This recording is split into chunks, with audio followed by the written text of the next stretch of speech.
ఈరోజు దేవుడు మన కొరకు సిద్ధపరిచిన వాక్య భాగాన్ని మనం ధ్యానం చేద్దాం. బైబిల్ నుండి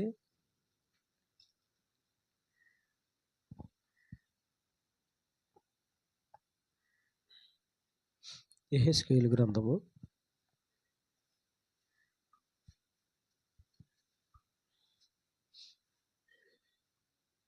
1వ అధ్యాయము 4-5 వచనాలు దయచేసి ఒకరు చదవండి. మిగిలిన వారు ఆ వాక్యం చూస్తూ ఆ వాక్యం పైన దృష్టి ఉంచండి. యెహెజ్కేలు 1వ అధ్యాయము 4వ వచనం చూడండి అందరూ. నేను చూడగా ఉత్తర దిక్కు నుండి తుఫాను వచ్చుచుండెను. ఉమ్, ఉమ్, ఉమ్, ఉమ్, ఉండెను. కడగబడినదై ప్రజ్వలించుచున్న ఎపరంజి వంటిదొకటి కనబడెను. దానిలో నుండి 4 జీవుల రూపములు గల ఒకటి కనబడెను. వాటి రూపము మానవ స్వరూపము వంటిది. ఒక్కొక్క దానికి 4 ముఖములు, 4 రెక్కలు గలవు. చాలు. దేవుడి వాక్యముల ద్వారా ఈ ఉదయకాల సమయంలో మనతో మాట్లాడును గాక. కొద్ది నిమిషాలు శ్రద్ధగా వినండి దేవుని వాక్యాన్ని.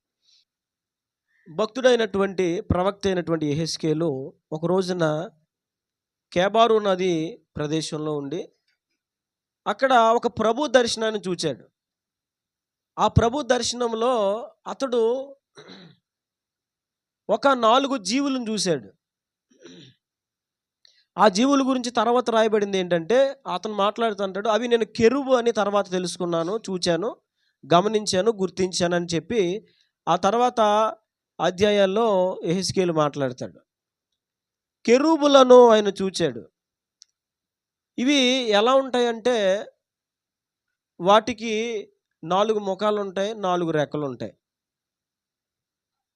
అవి 4 జీవుల మోకాలు కలిగినటువంటి సమూహము కెరూబు అన్నమాట. ఈ కెరూబు గురించి చాలా వివరణ ఉంది, కానీ నేను కొన్ని విషయాలు మీ ముందుకు తీసుకొస్తాను, జాగ్రత్తగా వినండి.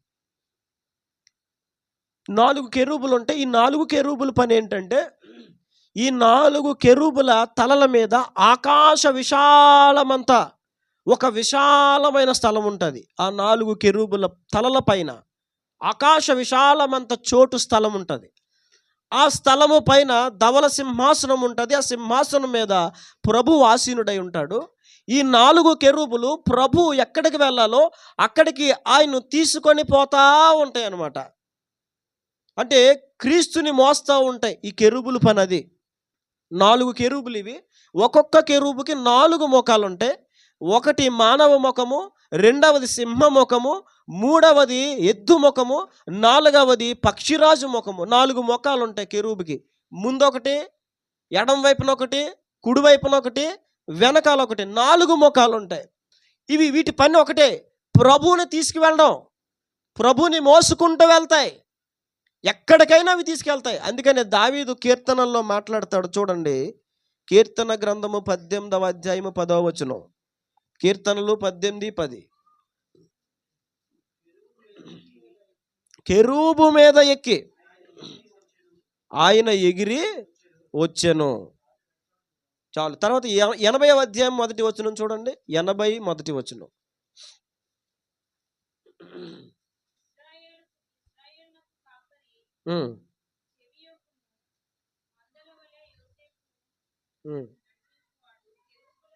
కెరూబుల మీద ఆసీనుడవైన వాడా ప్రకాశింపుము.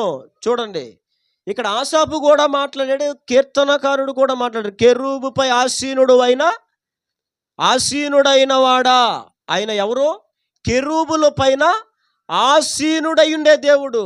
గమనించాలి, బైబిల్లో భక్తులు ఏ దర్శనాలు చూసినా ఆ దర్శనం యొక్క భావాలు వేరేగా ఉంటాయి. అర్థమవుతుందా? కెరూబుకి నేను చిన్నతనంలో అనుకునేవాడిని, చాలా కాలం నేను అలాగే అనుకున్నా. కెరూబు, నేను ఈ వాక్యాలు చదువుతున్నప్పుడు కెరూబుకి 4 ముఖాలు, ఒకటి సింహ ముఖమా, ఎద్దు ముఖమా, ఇది పక్షిరాజు ముఖం ఉంటుందా? మానవ ముఖమా? ఇదేంటి? ఇక్కడ భూమి మీద ఉంటాయి కదా సింహాలు, పక్షులు, ఎద్దులు, మనుషులు, ఆ పోలిక అక్కడ ఉండడం ఏంటని అనుకున్నాను నేను. కానీ బైబిల్లో కొన్ని విషయాలు ఎందుకు రాయబడ్డాయి అంటే, కెరూబు అంటే దాని స్వభావాన్ని తెలియజేస్తుంది. అర్థమవుతుందండి?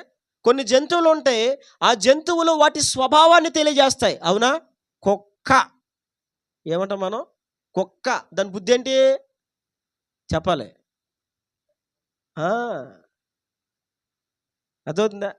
కక్కిన దానికి మళ్ళీ కుక్క గురించి మంచి ఒక దాన్ని ఏమంటారు ఫీడ్బ్యాక్ ఉంది. ఫీడ్బ్యాక్ ఏంటది చెప్పండి? కుక్క విశ్వాసం కలిగిన జంతువు. చిన్నది ఏదన్నా పెట్టు, మళ్ళీ తెల్లారు వచ్చేస్తుంది అది ఇంటికి. అవునా? ఆ మధ్యలో మరి తీసుకొచ్చి పాలేసి పెంచారు రవి గారి దగ్గర. కుక్క పెద్ద అయిపోతుంది అది, మళ్ళీ దానికి బన్నీ అని పెట్టారు పేరు ఇప్పుడు. చూడండి, అంటే ఈ భూమి మీద ఏమున్నా సరే ఒక్కొక్క దానికి ఒక్కొక్క స్వభావం ఉంటుంది.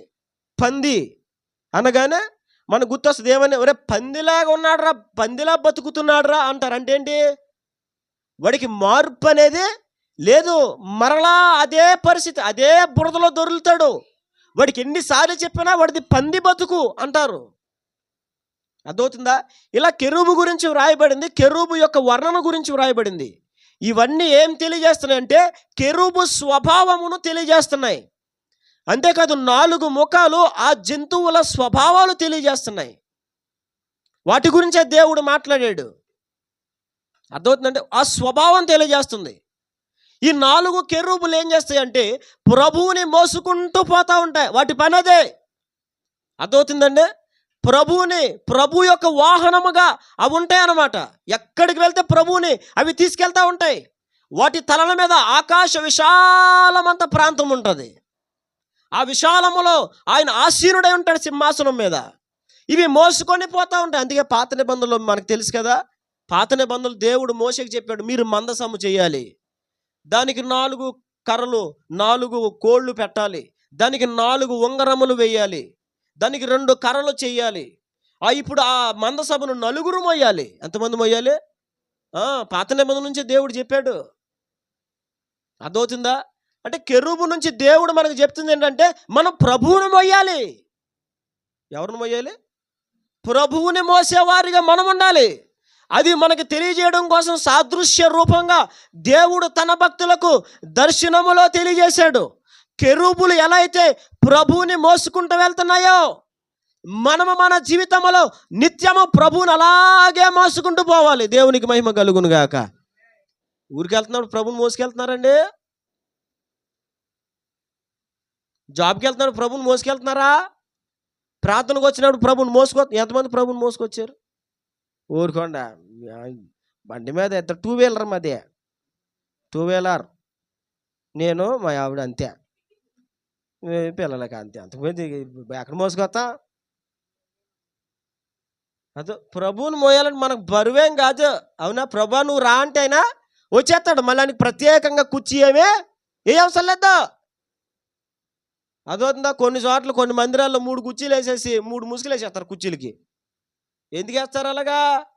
తండ్రి కుమార పరిశుద్ధాత్ములు వచ్చి ఆ కుర్చీలో కూర్చొని ఎక్కడ కూర్చుంటారు? నువ్వు కూర్చో ఆ కుర్చీలోని. ఆయన ఎందుకు కూర్చుంటాడు? నువ్వు కూర్చోనే కుర్చీలో ఆయన ఎందుకు కూర్చుంటాడు? ఆయన ఏం చెప్పాడు? ఆకాశము నా సింహాసనము, భూమి నా పాదపీఠము.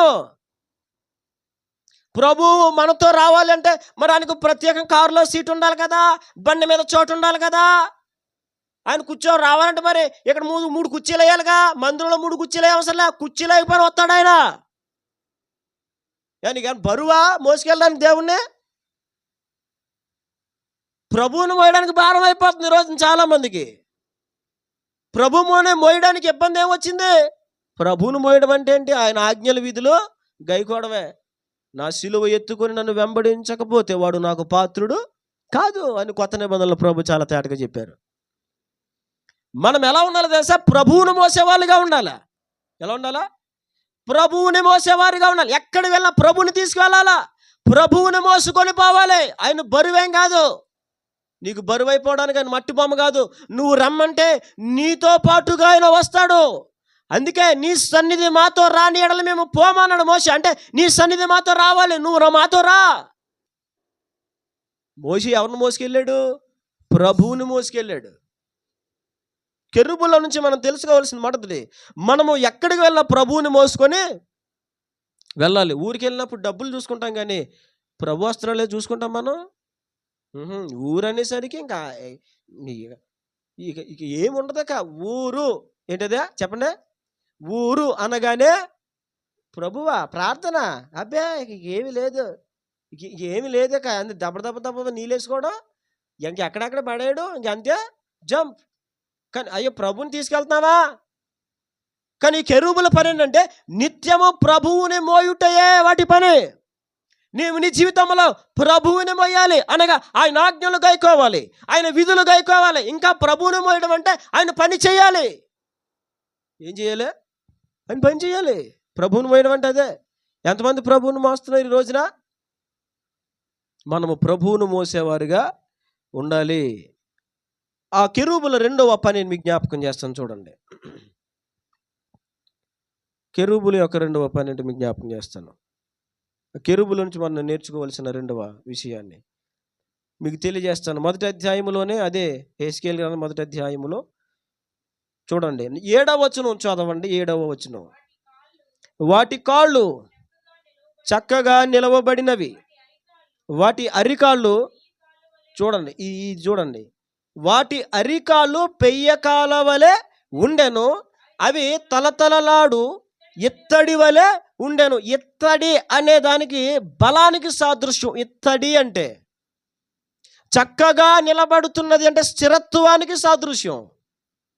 అర్థమైందండి? వాటి కాళ్ళు ఎలా ఉన్నాయి? చక్కగా నిలవబడినవి, వాటి అరికాళ్ళు పెయ్యి కాళ్ళు వలె ఉన్నవి, అవి తలతలలాడు ఇత్తడి వలె ఉన్నవి. చాలా జాగ్రత్తగా వినండి. మనము కూడా కెరూబు వలె ఉండాలి. ఎలా ఉండాలి? కెరూబు వలె ఉండాలి. ప్రభువుని మోసేవారిగా ఉండాలి.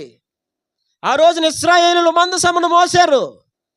జాగ్రత్తగా వినాలి. వాళ్ళైతే పైకి ఏదో ఆచారానికి మోసారు తప్ప నిజంగా గుండెల్లో ప్రభువుని మాత్రం వాళ్ళు మోయలేదు. మనకు తెలిసిన విషయమే అది. కెరూబులు ఎలా అయితే ప్రభువుని మోసుకొని పోతున్నాయో అలాగా మనము నిత్యము ప్రభువుని మోసుకొని పోవాలి. మీరు ఉద్యోగానికి వెళ్ళినా, ప్రయాణము చేసినా, ఎక్కడికి వెళ్తున్నా, ఎక్కడ ఉన్నా నిత్యము ప్రభువుని మోసుకొని పోవాలి. రెండవది, కెరూబు కాళ్ళు అవి పెయ్య కాళ్ళ వలె, అవి నిలకడగా ఉన్నాయి, అవి ఇత్తడి వలె ఉన్నాయి. ఎలా ఉన్నాయి అంటే స్థిరత్వానికి గుర్తు. మనం కూడా దేవునిలో స్థిరముగా ఉండాలి. దేవునిలో ఎలా ఉండాలండి? స్థిరముగా ఉండాలి. ప్రభువులో మనం స్థిరంగా ఉండాలి. జాగ్రత్తగా ఉండండి. దేవుని ఎలా ఉండాలా? స్థిరముగా నిలబడాలి. చూడండి, మనము ప్రభువులో స్థిరముగా నిలబడినప్పుడు ప్రభువు నుండి మన జీవితంలో అనేకమైన కార్యాలు పొందగలుగుతాం. ప్రభువులో స్థిరంగా ఉంటే. ఎక్కడ స్థిరంగా? ఒక మాట వినండి, స్థిరముగా మనము ఉండనప్పుడు మన జీవితంలో ఎలాంటి ధన్యతను దేవుని నుంచి పొందలేం. ప్రార్థనకి రావడంలో స్థిరత్వం, ప్రార్థన చేసుకోవడంలో స్థిరత్వం, వాక్యము చదవడంలో స్థిరత్వం, ఆయన ఆరాధించడంలో స్థిరత్వం, భక్తి జీవితంలో స్థిరత్వం, ఆయన సన్నిధికి వెళ్ళుటలో స్థిరత్వం, ప్రతి దాంట్లో స్థిరత్వం కలిగి ఉండాలి. అప్పుడు ఖచ్చితంగా దేవుడు మన జీవితాల్లో కార్యాలు చేస్తాడు. స్థిరత్వం లేకపోతే కార్యం ఎలా పొందుతామండి? నా చిన్నతనంలో నేను క్రికెట్ చూసేవాడిని. క్రికెట్ బాగా చూసేవాడిని. నాకు ఇష్టమైన ఒక బ్యాట్స్మెన్ ఉన్నాడు, పేరు చెప్పనులే మీకు. మళ్ళీ ఇప్పుడు మీరు చూసేస్తారు, మీరు మామూలుగా కాదు, మీరు వెళ్ళిపోయి ఆ పేరు కొట్టేస్తారు. ఇప్పుడు వెళ్ళిపోయి ఇంటికి వెళ్ళిపోయి ఆడంట ఈడంట కొట్టేస్తారు పేరు. అందుకే నేను చెప్పను పేరు.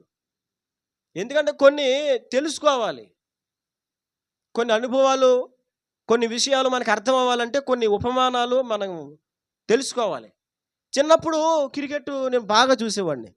నాకు ఇష్టమైన బ్యాట్స్మెన్ వస్తే నేను అనుకునేవాడిని, ఇంకొచ్చాడు వేస్తాడు 6 వేస్తాడని ఇలా చూసేసేవాడిని. ఆడు బాల్ వేసేవాడు, పరిగెత్తుకోండి బాల్ వేసేవాడు.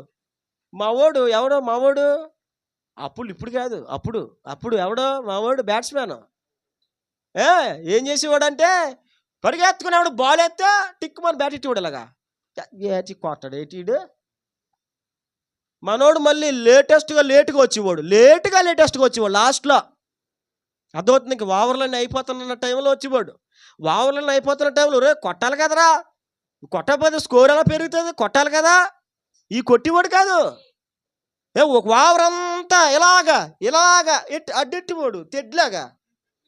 నేను అనుకునేవాడిని కొట్టడేంట్రా బాబా, ఓవర్లు అయిపోతున్నాయా అని ఇక్కడ గాబరా పడిపోతాడు. నాకు తెలియదు కదా ఎందుకు అలా ఎడుతున్నాడు. చెప్పాలి ఎందుకు ఎడుతున్నాడు. ఫస్ట్ వచ్చిన 6 వేసేచ్చు కదా. వేయకూడదు. ఏం చేయకూడదా? వేయకూడదు. ముందేం చేయాలా? స్థిరపడాలి. ఏమవ్వాలా? వెళ్ళిపోయారంటే బ్యాట్ అట్టు నువ్వేసావు అనుకో. నేను చిన్నప్పుడు అలాగే తెలియక ముందు మనకి కంగారు ఎక్కువ. చిన్నప్పటి నుంచి మామూలు కంగారు కాదు. చిన్నప్పటి నుంచి మనకి ఎంత కంగారు అంటే బాల్ ఎటు వస్తుందో కాదు, ముందు ఎదురెళ్ళిపోయామో లేదా. అలా వెళ్ళి ఎన్నిసార్లు దెబ్బలు తినేసానో. అదొంది పొట్ట మీద చెప్పుకోలేని ప్లేసులు ఎన్నిసార్లు దెబ్బలు తగిలేసినాయా. నిజమండి. బాల్ కొట్టేయాలంతే. ఎలాగా దిగగానే బాల్ వచ్చింది, అది వస్తుందో కొట్టేయాలి. నా ఆలోచన అంతా ఏంటంటే బిల్డింగ్లు దాటిచ్చేయాలి. ఏం దాటిచ్చేయాలా? బాల్ వచ్చినా బిల్డింగ్లు నిజమేనండి. ఇలాగే ఆలోచించే నిజంగా దాటిచ్చేవాడిని కూడా. సరిగ్గా దొరికిందా బాలు ఇంకెళ్ళిపోద్దాక అది నిజం. కానీ గొప్ప విచిత్రం ఏంటంటే, బాధాకరమైన విషయం ఏంటంటే కొన్నిసార్లు సరిగ్గా దొరికింది కాదు. సరిగ్గా దొరకకుండా సరిగ్గా వచ్చి నాకు తెలియదు అది. ఇక కాసేపు ఆగిపోయాను. ఎందుకని చెప్పాలి? స్థిరత్వం లేదు. ఏం లేదా? నేను అనుకునేవాడినప్పుడు ఏంటి వస్తున్నాడు బ్యాట్ ఇలాగే ఆడుతా బాబు అయిపోతుంది, అక్కడ ఓవర్లు అయిపోతున్నాయి, కొట్టడేంటి అనుకునేవాడిని. కొట్టేవాడు కాదు, ముందు అలా గడ్డెట్టేవాడు. అప్పుడు 2వ ఓవర్ నుంచి స్టార్ట్ చేసేవాడు అండి. 2వ ఓవర్ నుంచి స్టార్ట్ చేసేవాడు. అప్పుడు నేను బాగా గమనించేవాడిని. ఎందుకు తెలుసా? మనకి ఎవరంటే బాగా ఇష్టం వాళ్ళని బాగా గమనిస్తాం. అవునా కదా? బాగా గమనిస్తాం. అవునా? ఖచ్చితంగా గమనిస్తాం. నేను గమనించేవాడిని. మనోడు వచ్చి ఇలా అనుకొని అన్ని గీతని ఇలా రాసుకొని గీసుకొని ఇలా నొక్కుకొని బ్యాట్ ఆడు ఎన్నిసార్లు వేసినా రెచ్చిపోకుండా ముందు ఎలాగా మనోళ్ళకి ముందు రెచ్చిపోవడం అలవాటు. రెచ్చిపోవడం కాదు, ముందు స్థిరపడాలి. ఏమవ్వాలా? అబ్బా నా జీవితంలో కార్యం జరిగిపోవాలా, గ్లోరీ ఆల్మైటీ గాడ్ జరిగిపోవాలి, అయిపోవాలి. ఇదే రెచ్చిపోవడం కాదు, ముందేమవ్వాలా? స్థిరపడాలి. స్థిరపడినప్పుడు దేవుని బలమైన కార్యాలు మనం చూడగలుగుతాం. కెరూబు కాళ్ళు ఇత్తడి వలె ఉంటాయి. అవి బలమైనవి, అవి స్థిరమైనవి. ప్రభు ఆశీనుడై ఉంటాడు. వాటి కాళ్ళను ఎవడు కదపలేడు, ఎవడు తొలగించలేడు. అవి స్థిరమైనవి. నీవు కూడా ఒక స్థిరత్వం కలిగి ఉండాలి అంటే ఏం చేయాలా? ప్రభువుతో సహవాసం కలిగి ఉండాలి. అప్పుడు నీలో ఒక స్థిరత్వం అనేది వస్తుంది. కెరూబు నుంచి మనం నేర్చుకోవాల్సింది స్థిరత్వం కలిగి ఉండాలా. అర్థమవుతుందండి? ఈ బ్యాట్ అట్టుకొని కాసేపు అలా చూసేవాడు. అలా చూసి గ్రౌండ్లోకి ఇలా చూసేవాడు. ఏం చేసేవాడంటే వెనక్కి పక్కకి ముందుకి అన్నీ చూసేవాడు. నేను అన్నీ గమనించేవాడు. నాకు బాగా గుర్తుంది. ఇప్పుడు గుర్తొస్తున్నాయి నాకు ఆ విషయాలు. అటు ఇటు మొత్తం 4 వైపులు గమనించేవాడు. ఎందుకు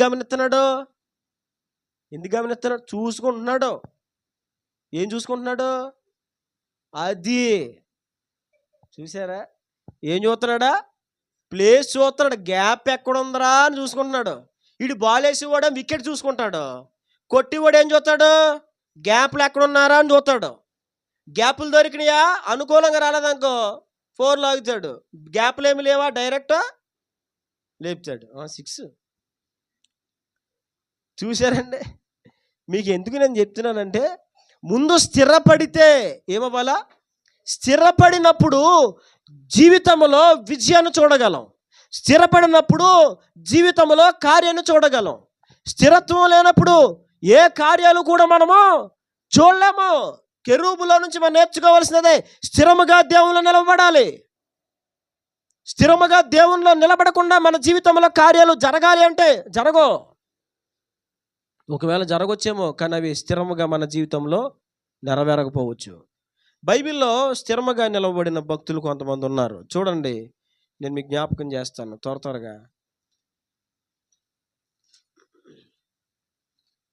మొదటి సమూయేలు గ్రంథము కొన్ని వాక్యాలు నేను చదివిస్తాను. ఆ వాక్యాలు మీరు చూడండి. ఆ వాక్యాలను బట్టి ఆ భక్తుడైనటువంటి సమూయేలు దేవుళ్ళు ఎంత స్థిరంగా నిలబడ్డాడో మనకు తెలుస్తుంది. నేనే చదివేస్తాను, నేను రెఫరెన్స్లు చెప్తాను, మీరు చూడండి, నేనే చదువుతాను. మొదటి సమూయేలు గ్రంథము 2వ అధ్యాయము 11వ వచనం. తరువాత ఎల్కానా రామాలోని తన ఇంటికి వెళ్ళిపోయాను. అయితే ఆ బాలుడు యాజకుడైన ఏలి ఎదుట యెహోవాకు పరిచర్య చేయుచుండెను. అర్థమవుతుందా? యాజకుడైన ఏలి ఎదుట యెహోవాకు పరిచర్య చేస్తున్నాడు. సమూయేలు గురించి రాయబడిన మాట. అదే అధ్యాయం 18వ వచనం చూడండి. బాలుడైన సమూయేలు నారతో నేయబడిన ఎఫోదును ధరించుకొని యెహోవాకు పరిచర్య చేయుచుండెను.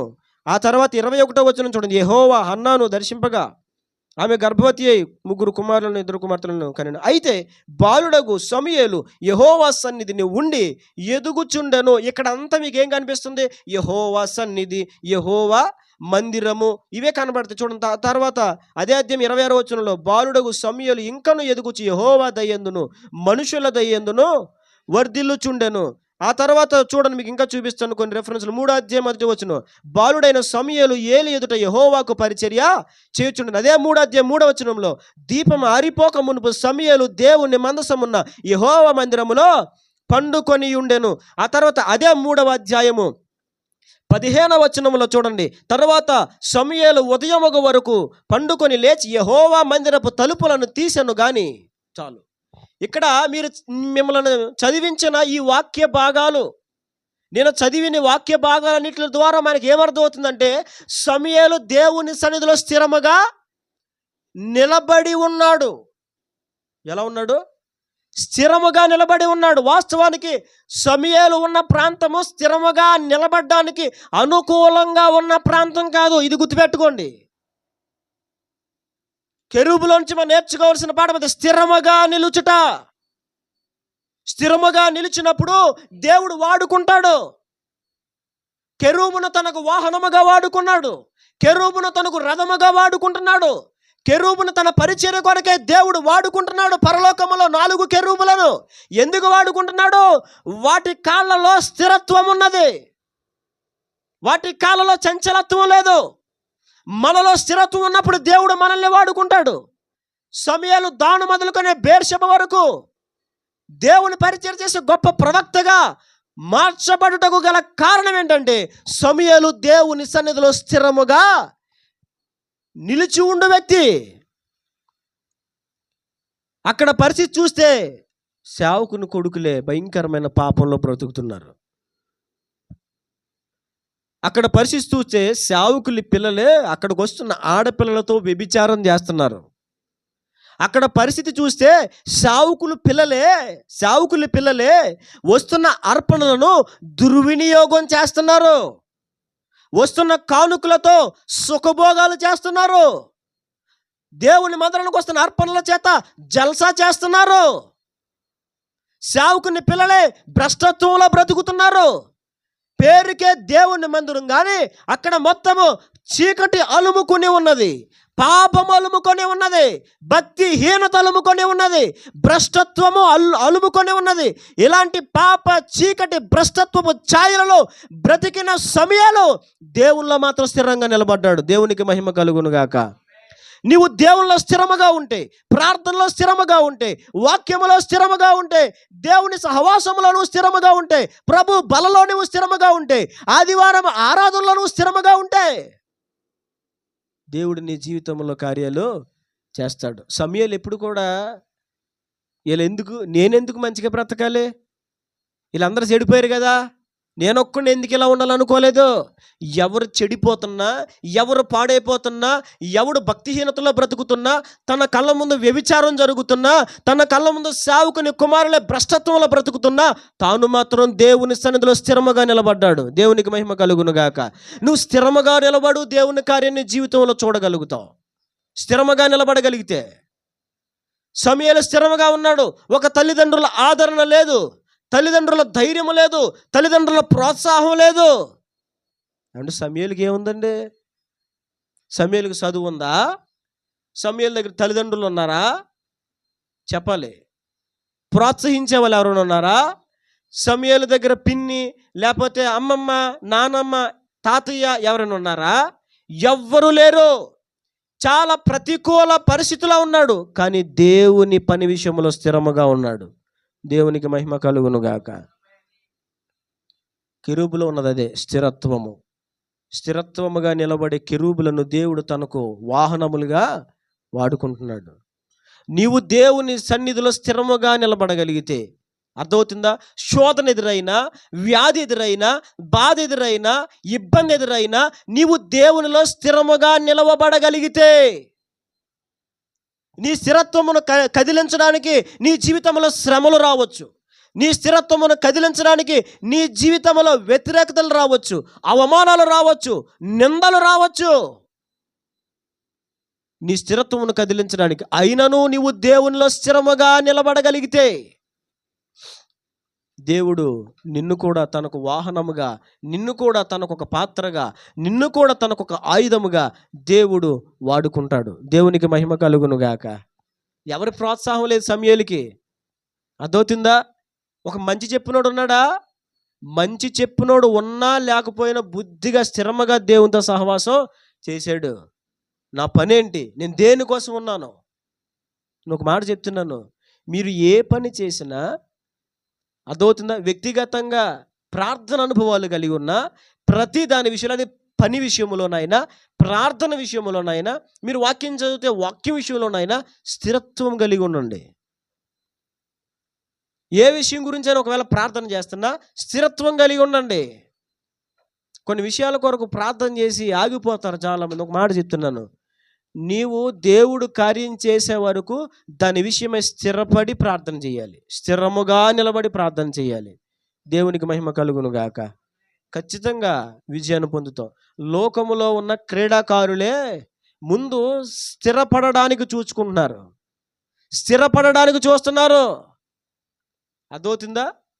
ఇప్పుడు గ్రీజులోకి, ఆ గ్రౌండ్లోకి క్రికెటర్ వెళ్తున్నప్పుడు అందరూ ఏమంటారు తెలిసే? వేసే 6 ఏమంటారా? అవునా? Hello hello Sachin 6, first ball 6 అందరూ పట్టుకుంటారు. మీరు చూశారు కదండి, మీరు చూసారు క్రికెట్? చూస్తున్నారండి నా వంక. ఆయన ఎప్పుడు అలా చూస్తారండి బాబు, నాకు భయం వేస్తుందా? స్పీడ్ తగ్గిపోతుంది. మీరు అలా చూడకండి, నవ్వండి కొంచెం. రాగానే ఫస్ట్ బాల్ 6 కొంతమంది రాసుకొచ్చేస్తారు. తెలుసా? మీరు చూసారు ఎప్పుడైనా? ఫస్ట్ బాల్ 6 వేసేది. First ball 6 Sachin. ఇంకా ఉన్నారు కదా కొంతమంది, ఫస్ట్ బాల్ 6 పెడేస్తారు అలాగా. అటు చూసి నీకెందుకు, నీ మాట నెరవేర్తానుండి అని వేసేస్తాడా? ఎందుకేడు? నువ్వు ఆగరా బాబా, ముందు నేను ఇక్కడ సెటిల్ అవ్వాలా. 6 తర్వాత ముందు ఏమవ్వాలి అక్కడ? ఎంత గొప్ప క్రికెటర్ అని మీరు గమనించండి. వచ్చినన్నే మొత్తం ఊపాడు. మేము చిన్నప్పుడు ఎవరైనా ఊపివాడు వచ్చినా, ఈ పెద్ద ఊపిడి గళ్ళే ఉన్నాడు ఇటు అనుకునేవాళ్ళు. ఎందుకని? ఆడు వచ్చి రాగానే ఊపేసేవాడు ఆడు. అదవుతుంది. కొంతమంది బ్యాట్ గిర్రమని తిరిగేసేవారు, కొంతమంది బ్యాట్ అట్టుకోవడం రాక తిరగేసి పట్టుకునేవారు. అర్థమైందండి?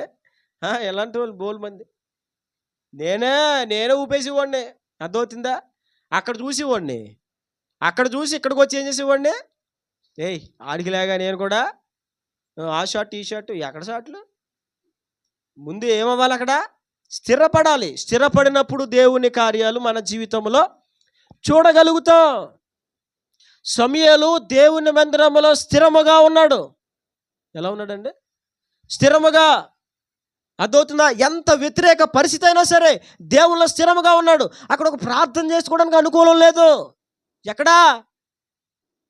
మందిరం దగ్గర ఒక ప్రార్థన చేసుకోవడానికి అనుకూలంగా లేదు.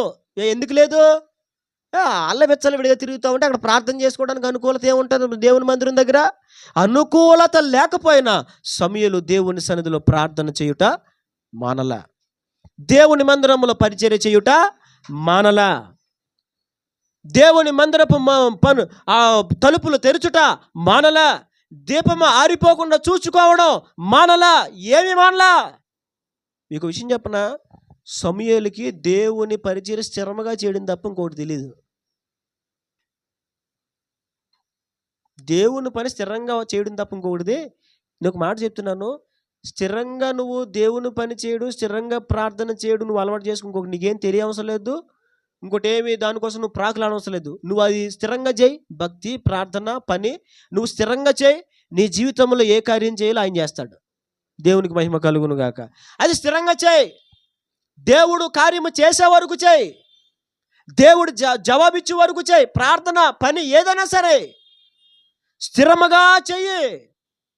ఒక చదువు లేనివాడు, తల్లిదండ్రుల ఆదరణ లేనివాడు, తల్లిదండ్రుల ప్రోత్సాహం లేనివాడు చేయి పట్టుకుని అక్షరాలు రాయించిన వాడు లేడు సమూయేలుకి. అర్థమవుతుందా? రే అలా పోతున్నావేంట్రా, రే అలా పోతావు ఇలా రారా అనేవాడు లేడు. మన వాళ్ళు అయితే ఏం చేయాలా, గంట కనిపెట్టుకోవాలండి. గంట ప్రార్థన చేసుకున్నాం అనుకో, గంటలో మనమే 2-3 సార్లు ఎగాల పైకి. ఎందుకని? ఈ లోపల ఏం చక్క పెడతారో తెలీదు. అవునా కదా? మేము అలాగే బతికిన వాళ్ళు, మేము బాగా బతికినోడు కాబట్టి చెప్తున్నాను. అందుకే మా వాళ్ళు లుక్కేస్తుంటాను, నేను ఊరుకోను. సిల్లులో తలుపు తీసి ఎలా చూస్తాను, సిల్లులో నుంచి ఏం చేస్తున్నారు అర్థమవుతుందా? మా వాళ్ళు ఇద్దరు చచ్చారా బాబా, చచ్చారా నాయనా అనుకుంటారు లేదు, నాకు తెలియదు కానీ అనుకోరు అనుకుంటున్నాను. మరి అనుకోకండి. పొద్దున్న నేను అంత పొద్దున్న లేపానులే, 6ంటికి 6:30కి లేపుతాను వీళ్ళిద్దరిని. ఇలా బయటకు వచ్చి ఇలా మోకరిస్తారు. వీళ్ళిద్దరు ఒక్కోసారి ఏం చేస్తారు తెలుసా, దెబ్బడిచ్చేస్తారు ముందుకు ఇలాగా. సియోను కొండ, యెరూషలేము కొండ అన్నట్టుగా నేను వస్తే 2 కొండలు కనబడతాయి. నేను అంటే లేకుండా నోరు మీద పండే. ఏం మీద పండే? ప్రార్థన చేసే వాళ్ళు కూడా చెప్తున్నాను, ప్రార్థన చేసినప్పుడు కొంచెం నోరు మెదుపుతూ ఉంటే మెలకు ఉంటుంది. అదవుతుంది.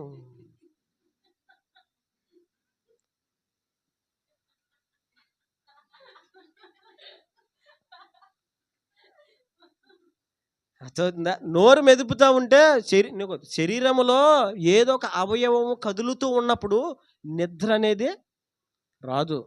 అర్థమవుతుందా? చేతులు ఎత్తు, కాసేపు చేతులు మెదుపు, ప్రభువానికి స్తోత్రాలు ఆడిచ్చు చేతులు, నోరు మెదుపు, అప్పుడు ఏం రాదా? నిద్ర రాదు. మా వాళ్ళు కంట కనిపెట్టుకుంటూ ఉంటాను, ఏం చేస్తున్నారు వీళ్ళు అని చూస్తూ ఉంటాను. చెప్తే నోరు మీద పండే. కానీ ఒక మాట చెప్తాను, నేను అసలు సమయాల గురించి ఆలోచించినప్పుడు, అరే ఒక క్రమంలో పెట్టినోడు లేడు కదా, ఒక వాక్యం చెప్పినోడు లేదు కదా. ఇప్పుడంటే ఆడియో బైబిల్స్ వచ్చినాయి. ఇప్పుడు అది పెట్టుకున్నామంటే ఆదికాండము 1వ అధ్యాయము 1వ వచనము, దేవుడు ఆదియందు భూమి ఆకాశములను సృజించెను, భూమి నిరాకారముగా శూన్యముగా ఉండెను. భలే చెప్తుంది అది. అప్పుడు అది ఏముంది? ఏమి లేదు. కానీ అలాంటి పరిస్థితుల్లో కూడా స్థిరముగా దేవుని పని విషయమై శ్రద్ధ కలిగి ముందుకు సాగాడు. స్థిరత్వం ఉన్న కెరూబులు దేవుడు వాడుకున్నాడు, స్థిరత్వం కలిగిన సమూయేలు దేవుడు వాడుకున్నాడు, తన జీవితంలో కార్యాలు చేశాడు. అన్నదమ్ములు లేనివాడైనా, తల్లిదండ్రులు దూరంగా ఉన్నా, ఒక అనాదిగా అక్కడ పెరిగిన అతడు ఒక ప్రవక్తగా చేపట్టడానికి, అనేకులు అతని దగ్గరికి రావడానికి, అనేకుల యొద్దకు దేవుని వాక్కు మరలా ప్రత్యక్షమవడానికి గల కారణం అతడు దేవునిలో స్థిరముగా నిలబడ్డాడు. మీకు విషయం చెప్పనా, సమూయేలు కాలంలో దేవుని ప్రత్యక్షత ఆగిపోయింది. దేవుని స్వరం మనుషులకు వినబడట్లేదు. దేవుడు మాట్లాడడం మానేశాడు. మాట్లాడడానికి ఇష్టం లేదు దేవునికి. బైబిల్లో రాయబడిన మాట చూడండి, అదే సమూయేలు గ్రంథంలో మీకు ఆ మాట మీకు చూపిస్తాను.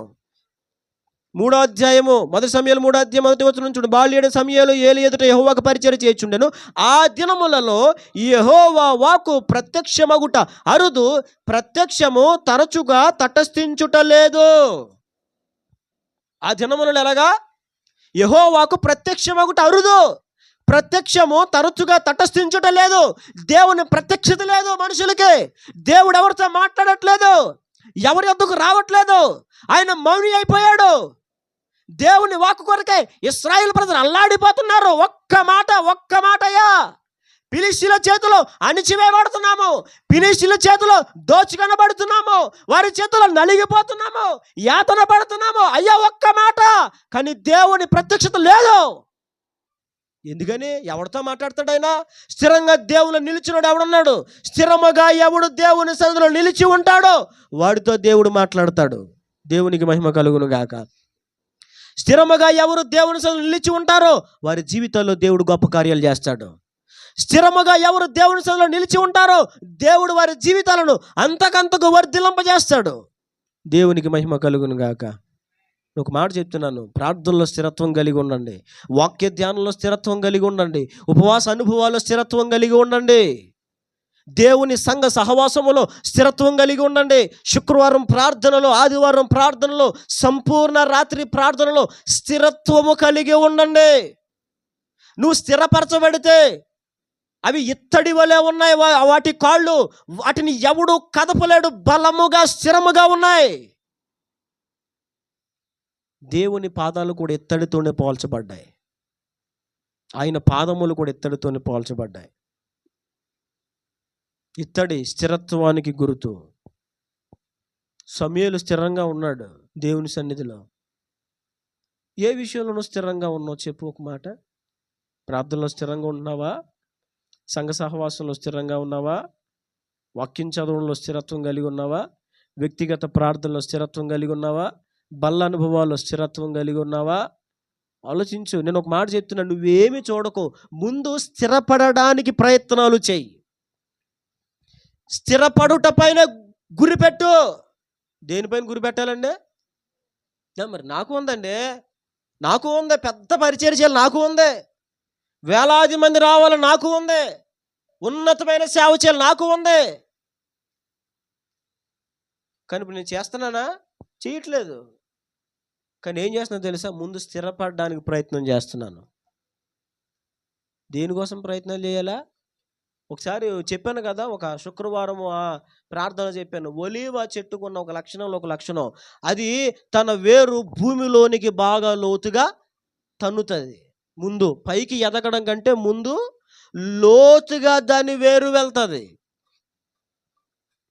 అందుకే నోవాహు కాలంలో జల ప్రవాహము వచ్చి చెట్లు, పర్వతాలు, గుట్టలు, మెట్టలు అన్నీ మునిగిపోయినా మరల భూమి ఎండినప్పుడు నోవాహు ఒక పక్షిని కిటికీలోంచి బయటికి పంపిస్తే అది వెళ్ళి మొట్టమొదటిగా ఒలీవ చెట్టు కొమ్మ చిగురుని తీసుకొచ్చింది. దేవునికి మహిమ కలుగును గాక. ఇంత భయంకరమైన జల ప్రళయములలో చచ్చిపోవలసిన చెట్టు చనిపోకుండా అప్పటికి చిగురులు వేస్తుండడానికి గల కారణం ఏంటంటే దాని వేరు ముందు స్థిరపరచబడింది భూమిలో. దేవునికి మహిమ కలుగును గాక. అయ్యగారండి నా జీవితంలో కార్యం జరగాలి, అయ్యగారండి నా జీవితంలో విడుదల కార్యం జరగాలి, అయ్యగారండి మేము అది చేయాలండి, ఇది చేయాలండి, ఆ కార్యం అండి, ఈ కార్యం అండి, స్వస్థతని, విడుదలండి. నేను చెప్తున్నాను, దేవుడు నీ జీవితంలో అన్నీ చేస్తాడు. అయితే నువ్వు ముందు స్థిరముగా నిలబడు. దేవునిలో నిలబడాలా? స్థిరముగా నిలబడినప్పుడు దేవుడు నీ జీవితాల్లో కార్యాలు ఖచ్చితంగా ఆయన చేస్తాడు. కార్యాలు అర్థమవుతుందా? అది ఎవరిలో ఉన్న లక్షణం చెప్పండి? సమూయేలులో మనకి ఆ లక్షణం కనిపిస్తుంది. నేను జ్ఞాపకం చేస్తున్నాను, జాగ్రత్తగా వినండి. మీకు తెలిసిన మాటలే రెఫరెన్స్లు ఏం తీయించని చెప్పేస్తాను. ఒక మాట చూపిస్తాను చూడండి. యోబు గ్రంథం 23వ అధ్యాయం 11వ వచనం. యోబు గ్రంథము 23వ అధ్యాయము 11వ వచనం. నా పాదములు, చూడండి, నా పాదములు ఆయన అడుగు జాడలు విడువక నడిచినవి, నేను ఇటు అటు తొలగక ఆయన మార్గమును అనుసరించి తిని. దేవునికి మహిమ కలుగును గాక. ఎవరు మాట్లాడుతున్నారు ఈ మాట? భక్తుడైన యోబు, భక్తుడైన ప్రవక్త అయిన సమూయేలులో స్థిరత్వం, భక్తుడైన యోబుల స్థిరత్వం కనిపిస్తుంది. అతడు ఏమన్నాడో తెలుసా? నా పాదములు ఆయన అడుగు జాడలు విడువక నడిచినయే. తొలగిపోలేదు, నేను ఏమవ్వలేదు, తొలగిపోలేదు. నా అడుగు జాడలు ఆయనను విడువకుండా నడిచినయి. నేను ఇటు అటు తొలగక ఆయన మార్గమును అనుసరించి తిని. అంటే ఏం చెప్తున్నాడు? నేను దేవునిలో స్థిరముగా ఉన్నాను, అటు ఇటు వణకలేదు, నేను తడబడలేదు, చంచలుడనై దేవునికి దూరం అవ్వలేదు. నా పాదము ఆయన మార్గములో స్థిరముగా నిలబడ్డాయి. చెప్తున్నాడు, తన స్థిరత్వాన్ని చెప్తున్నాడు. నిజమేనా? యోబు నిజంగా స్థిరత్వం కలిగి ఉన్నాడా? ఎంత స్థిరత్వం కలిగి ఉన్నాడు తెలుసా? 10 మంది పిల్లల్ని చంపేసి లేపేసాడు సైతానుగాడు. యోబు 10 మంది పిల్లల్ని చంపేశాడు. యోబు ఆస్తిని తీసేశాడు, యోబు పని వాళ్ళని తీసేశాడు, యోబుకున్న పంటలు పొలాలని తీసేశాడు. యోబు భార్య కూడా అసహించుకుంటుంది. యోబు భార్య కూడా ఇంకెందుకయ్యా, ఏమండి మీరు మెల్లగా ఖాళీ చేయండి అంటుంది. ఎవరో ఇల్లు ఖాళీ చేయడం కాదా, ఏమంటుంది, ఈ భూమిని వదిలేసి వెళ్ళిపోయి. ఎందుకు బాధ, ఆ బాధ ఎందుకు, భరించలేము, ఇంకా నీ వల్ల అవ్వదేక, ఇంకా యథార్థతను విడిచిపెట్టవా నువ్వు? ఇప్పుడైనా వదిలేస్తే కనీసం దేవుడు చూసి కోప్పడి ఈ టైంలో వదిలేసి యథార్థత దీనికి బతకనో కూడా చంపేస్తాడేమో. అయినా యోబు ఏమాత్రం యథార్థతను విడిచిపెట్ల, దేవుని సహవాసమును విడిచిపెట్ల, నీతిని విడిచిపెట్ల, పరిశుద్ధ జీవితమును విడిచిపెట్ల, భక్తిని విడిచిపెట్ల, ప్రార్థన విడిచిపెట్ల. మీకు విషయం తెలుసా, దేవుడు మాట్లాడకపోయినా తిప్పలబడి దేవుని సన్నిధిలో ప్రార్థన చేస్తూనే ఉన్నాడు. దానికి ఒక ఆధారం బైబిల్లో చూడండి, మీకు చూపిస్తాను. అదే యోబు గ్రంథం 23వ అధ్యాయం 8వ వచనం చూడండి. అది యోబు గ్రంథం 23వ అధ్యాయం 8వ వచనం. నేను తూర్పు దిక్కుకు వెళ్ళినను ఆయన అచ్చట లేడు, పడమట దిక్కునకు వెళ్ళినను ఆయన కనబడుట లేదు, ఆయన పనులు జరిగించు ఉత్తర దిశకు పోయినను ఆయన నాకు కానవచ్చుట లేదు, దక్షిణ దిక్కుకు ఆయన ముఖము తిప్పుకొని ఉన్నాడు, నేను ఆయనను.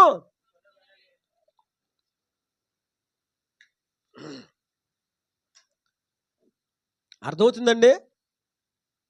యోబుకి దేవుడు ఒక పరీక్షను పెట్టాడు. అది సాతాను ప్రమేయాన్ని బట్టి జరిగింది, దేవుడు అనుమతించాడు. సరే వెళ్ళు అని. ఇప్పుడు సాతాను భయంకరంగా శోధించాడు. అయితే యోబు మాత్రం దేవుని సన్నిధిలో మొరపెట్టుట మానలేదు. అందుకే అంటాడు, ఇదిగో నేను తూర్పు దిశకు వెళ్ళాను, నేను పడమర దిశకు వెళ్ళాను, నేను నీ పనులు జరిగించు ఉత్తర దిశకు వెళ్ళాను, అయినను నువ్వు నాకు ఎక్కడ అగుపడుట లేదు, నీ జాడలో నేను కనుగొనలేకపోతున్నాను. అంటే ఏం చేస్తున్నాడు? తన జీవితంలో అంతా కోల్పోయినా ప్రార్థించుట మానట్లేదు, దేవుణ్ణి వేడుకోవడం మాట్లేదు. అయ్యా ఏదో విధంగా మాట్లాడతాడని. అంటే తూర్పు దిశకు వెళ్ళడం, పడమర దిశకు వెళ్ళడం అంటే ఏంటి చెప్పాలి. ఇంకా దేవుణ్ణి కలుసుకోవడానికి తాను చేయాల్సిన ప్రయత్నాలు చేస్తున్నాడు. పడమర దిశకు వెళ్తున్నాడు, ఇంకా ఏమన్నా పాపాలు ఒప్పుకుంటున్నాడు. తూర్పు దిశకు వెళ్తున్నాడు, నైవేద్యాలు అర్పిస్తున్నాడు. అతని ప్రయత్నాలే దిశలుగా మార్చి చెప్తున్నాడు. ఎటు పోయినా నీవు నాకు కనబడట్లే. కొన్నిసార్లు ఎంత సరి చేసుకున్నా దేవుడు మనతో మాట్లాడు, ఎంత ఒదిగిపోయినా దేవుడు మాట్లాడు, ఎంతగా ఆయనకి సరెండర్ అయిపోయినా దేవుడు మాట్లాడు. ఆయన మాట్లాడని మౌనియా? నీ విషయంలో మాట్లాడడం ఆయనకి ఇష్టం లేదా? చెప్పండి, ఎందుకు మాట్లాడట్లేదు? కొన్నిసార్లు దేవుడు మనల్ని పరీక్షించడం కొరకే మౌనముగా ఉంటాడు. అందుకనే యోబు తన జీవితంలో ప్రార్థన చేయడం మానలా, ఇంకా వెతుకుతున్నాడు, ఇంకా మొర పెడుతున్నాడు, ఇంకా అడుగుతున్నాడు. అంత భయంకరమైన పరిస్థితుల్లో 10 మంది పిల్లలను పోగొట్టుకొని, ఆస్తిని పోగొట్టుకొని, పశువులు పోగొట్టుకొని, అంతా కోల్పోయి పెంట కుప్ప మీద ధూళిలో కూర్చుంటే స్నేహితులు కూడా వచ్చి ఇష్టానుసారంగా సూటిపోటు మాటలు మాట్లాడి, నువ్వు నిజమైన భక్తి చేసుంటే నీ పరిస్థితి అలా మారేదా? యథార్థంగా జీవించుంటే నీ పరిస్థితి అలా మారేదా? నీ హృదయంలో మోహమును గూర్చిన ఆలోచనలు చేయకపోతే నీ పరిస్థితి అలా మారుండేదా? నువ్వేదో చేస్తుంటావు అని రకరకాలుగా అతను సూటిపోటి మాటలతో గుచ్చుతున్నా సరే, ఇలాంటి విపత్కర పరిస్థితుల్లో కూడా దేవుని మాట కొరకై తిప్పలబడుతున్నాడు. ఉందా నీలో స్థిరత్వం? నేను మాట చెప్తున్నాను, నీలో స్థిరత్వం ఉంటే ఎన్ని కోల్పోయినా దానికంటే 2 అంతలు మరలా తిరిగి తీసుకొచ్చి నీకు అప్పగిస్తాడు నా దేవుడు. దేవునికి మహిమ కలుగును గాక. నీలో స్థిరత్వం ఉంటే ఏమి కోల్పోయినా, ఎన్ని కోల్పోయినా మరలా దేవుడు తిరిగి నీకు ఇవ్వగలిగిన సమర్థుడు. యోబు ఆ పరిస్థితుల్లో కూడా స్థిరత్వం కలిగి ఉన్నాడు. ఇంకా బైబిల్లో తర్వాత మీకు జ్ఞాపకం చేస్తాను చూడండి. లోక గ్రంథం 16వ అధ్యాయం, లోక గ్రంథం 16వ అధ్యాయం శ్రద్ధగా వినండి. 22వ వచనం చదవండి. లోక 16:22. ఆ దరిద్రుడు చనిపోయి దేవదూతల చేత అబ్రహాము రొమ్మున,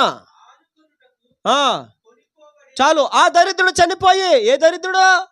లాజరును దరిద్రుడు. జాగ్రత్తగా వినండి. స్థిరత్వము కలిగి ఉన్న కెరూబులను దేవుడు తనకు వాహనములుగా వాడుకుంటున్నాడు. స్థిరత్వము కలిగిన సమయలను దేవుడు తనకు ప్రవక్తగా వాడుకున్నాడు. స్థిరత్వము కలిగి యథార్థమైన హృదయముతో రోగములో కూడా ప్రభు వైపు చూసిన యోబు జీవితంలో దేవుడు కార్యము చేశాడు. ఈ దరిద్రుడు ఏ దరిద్రుడో తెలుసా? దరిద్రుడు అంటే ఎవరని చెప్పండి. దరిద్రుడు అంటే ఎవరు? ఏమీ లేనోడు, డబ్బు లేనోడు, బంధువులు లేనోడు, చెప్పండి, ఇంకా చుట్టాలు లేనోడు, ఆదరణ లేనోడు, అధికారం లేనోడు, ఉద్యోగం లేనోడు, ఇల్లు లేనోడు, వ్యాపారం లేనోడు, ఒంట్లో ఆరోగ్యం లేనోడు, తిండి లేనోడు, కట్టుకోవడానికి బట్ట లేడు, వాడిని దరిద్రుడు అంటారు. ఇంత దరిద్రమైన స్థితికి వెళ్ళిపోయిన లాజరు దేవుని వదలలేదు. దేవునికి మహిమ కలుగును గాక. బైబిల్లో రాబడి ఉంది, భయంకరమైనటువంటి బాధాకరమైన కురుపులు తన శరీరంలో ఉంటే కుక్కలు వచ్చి అతని పుళ్ళను నాకుతూ ఉండేవి. ఏమొచ్చినాయి? కుక్కలు వచ్చి పుల్లాగ్ని అంటే మనుషులు వచ్చారని అర్థమా? మనుషులు వస్తే అదేదో ఉంటుంది కదండి, వేస్తారండి, పొంగుతుంది. అదేంటి? అదే పెరాక్సైడ్. ఎవరన్నా మనుషులు వస్తే కొంచెం పెరాక్సైడ్ వేసి శుభ్రం చేసి కట్టుకట్టి, కొంచెం లేదు ఆయింట్మెంట్ రాసి కట్టుకట్టి, అర్థమవుతుందండి, కొంచెం సీమ్ ఏమైనా వస్తే పిండి ఏమన్నా చేస్తారు, కొంచెం సఫరీలు చేస్తారు. దరిద్రుడికి ఎవరు లేరు, కుక్కలు వస్తున్నాయి. ఏమొస్తున్నా? ఎంత దరిద్రమైన స్థితో తెలుసా? అది మీకు అర్థమైందా లేదో ఆ మాట? ఎంత దరిద్రమైన స్థితి అంటే కుక్కలు వచ్చి పులు లాగుతున్నాయి. ఇప్పుడు మన దగ్గర కుక్క వస్తే ఏం చేస్తా? చ అవునా? మా హ్యారీ కుక్క కనబడింది అనుకో, అయ్యగారి స్పిరిట్ వచ్చేస్తుంది. రోడ్డు మీద కలిసి చెత్త పాడేసి రమ్మంటే ఆ కుక్కని కుక్కను కొట్టేసి వస్తున్నాడు. నేను కొట్టడం చూశాడు, ఇక నా బాని ఎట్టుకున్నాడు. ఈ కాలు అది ఈడి దెబ్బకోయాడు, ఒక కుక్క రావట్లేదు ఇటువైపు. ఆ డీకే వచ్చి అది రావట్లేదు, దాన్ని తడిపించేసావేంటి నువ్వు? పళ్ళుతో భయపెట్టేసావా? ఈ మరి ఏ దొంగసాటిని కొట్టేసాడు నాకు తెలియదు, అది రావట్లేదు. అది వచ్చింది ఎక్కడ ఎలా నుంచోనే ఇలా చూసేది. నేను ఉండి వేస్తానంటే నా మాటలు దానికి అర్థమై ఆగిది, తినేసి వెళ్ళేది. మరి ఏ దొంగసాటిని కొట్టేసాడో మరి ఏంటో ఇప్పుడు అది రావట్లేదు. చూడండి, అంటే ఎంత దీన పరిస్థితి అంటే లాజర్ది. కుక్కలు వచ్చి అతను పుళ్ళు నాగుతున్నాయి అంటే చూడండి, ఇప్పుడు ఎంత బలహీనతలో ఉన్నాడంటే, ఎంత రోగంలో ఉన్నాడంటే, కుక్కలు వచ్చి నాగుతున్నాయి కానీ కొట్టుకొని ఓపిక లేదు. అర్థమైందా మీకు? మామూలుగా జీవం ఉన్న మనిషి అయితే, జీవం ఉన్న మనిషే, ఓపుకున్న మనిషి అయితే, శక్తి ఉన్న మనిషి అయితే, కాస్త అయిన ఒంట్లో పట్టున్న మనిషి అయితే అంటాడు. అది కూడా లేదు. కుక్కలు వచ్చి నాకుతూ ఉంటే అలా పడి పెంట మీద అలా చూస్తున్నాడు. అలా చూస్తూ ఆడేమో బొక్కుకుంటున్నాడు నోట్లో, ధనవంతుడు అక్కడ కూర్చొని శుభ్రంగా తింటున్నాడు. ఎంత తింటున్నాడంటే ఆడు తినే సగం ముక్కలు కింద పడుతున్నాయి బాల మీద నుంచి. లాజర్ అనుకున్నాడు, ఆ బల మీద నుంచి రొట్టు ముక్కలు పడిపోతాయి కదా, వాడే అప్పుడైనా కొంచెం ఏరుకొని వచ్చి నాకు పెడితే నేను తిని తృప్తి చెందుతాను అనుకుంటున్నాడు. కానీ తెచ్చివాడు ఎవడో లేడు, చెయ్యెత్తి ఓపిక లేదు, నోరు రావట్లేదు, దరిద్రుడు. కానీ హృదయంలో మాత్రం ప్రభువా నీవు ఉంటే చాలు అనుకుంటున్నాడు. దేవునికి మహిమ కలుగును గాక. ఏ స్థితిలో ఉన్నా నీ హృదయము, నీ నాడి ప్రభు కొరకు కొట్టుకుంటే, ఎంత ధ్యానకరమైన పరిస్థితిలో ఉన్నా నీ శ్వాస ప్రభుని స్మరిస్తూ ఉంటే నీకు ఒక ధన్యకరమైన స్థానాన్ని దేవుడిస్తాడు. దేవునికి మహిమ కలుగును గాక. కుక్కలు వచ్చినాయి, పుళ్ళని నాగుతున్నాయి, అసలు లెగిసి కొట్టుకొని ఓపిక లేదు, ఎవడు కొట్టేవాళ్ళు లేడు పక్కన, అవి నాకి పోతున్నాయి. చూస్తున్నాడు, మాట్లాడలేకపోతున్నాడు మనిషి. కానీ హృదయంలో ఉన్న స్థిరత్వం ఏంటో తెలుసా? ఎంత దరిద్రత అయినా నేను నా దేవుని విడిచిపెట్టను. దేవునికి మహిమ కలుగును గాక. నువ్వు నిజంగా ఇంత దరిద్రతలో ఉన్నావా? ఇంత దరిద్రత నువ్వు అనుభవిస్తున్నావు నీ జీవితంలోనే? ఎంత దయానీయమైన పరిస్థితికి వెళ్ళిపోయావా నువ్వు? ఎంతటి భయంకరమైన కష్టం నీకుందా? నువ్వు చెయ్యి కూడా లేపలేకపోతున్నావా? కుక్కలను కొట్టే అంత ఓపిక కూడా నీకు లేదా? ఇన్ని ఉండి కూడా ఎందుకు దేవుళ్ళు స్థిరంగా ఉండలేకపోతున్నావు? మన ఇక్కడ నర్సీపట్నంలో ఒక పాస్టర్ గారు చాలా వేరే స్టేట్లు వెళ్ళి వచ్చాడు. ఆయన వేరే రాష్ట్రాలు వెళ్ళి వచ్చారు. ఆయన చెప్తున్నారంట వచ్చిన తర్వాత సంఘంలో.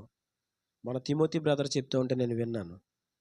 ఆయన వెళ్ళిన ప్రాంతాల్లో మనకులాగా ఇలా కూడుకోవడానికి ఉండదు. కూడుకుంటే మైకెట్టుకోవడానికి అసలు ఉండదు. ఎంత భయంకరమైన పరిస్థితి అంటే, ఇలా కొంతమంది కూడుకొని మైకెట్టి hello hello check check hello praise lord hallelujah అన్నామా 30-40 మంది వస్తారంట. చిత్త కొట్టేసి మొత్తం అన్ని పగలగొట్టేసి వెళ్ళిపోతారంట. కేసు లేదు, ఏమీ లేదు. అయినను అలాంటి ప్రాంతాల్లో కూడా సమయము చూచుకొని, అనుకూలత చూచుకొని, వారే సంఘముగా కూడుకొని దేవుని సన్నిధిలో గడుపుతున్నారు. ఇన్ని అనుకూలతలుండి కూడా దేవుని సన్నిధిలో ఎందుకు స్థిరంగా నిలబడలేకపోతున్నాం? అన్ని వ్యతిరేకతల మధ్యలో సమయాలు స్థిరముగా నిలబడ్డాడే దేవునిలో. అన్ని ఇబ్బందుల మధ్యలో దేవునిలో స్థిరముగా నిలవబడ్డాడే ఒక యోబు. ఇంత భయంకరమైన బలహీన పరిస్థితుల్లో చేతులు కూడా ఎత్తుకొని దోమలను, కుక్కలను కూడా కొట్టుకోలేనంత ఓపిక లేని నీచమైన స్థితిలో పడి ఉన్నటువంటి లాజరే దేవునిలో స్థిరత్వం కలిగి ఉన్నాడే.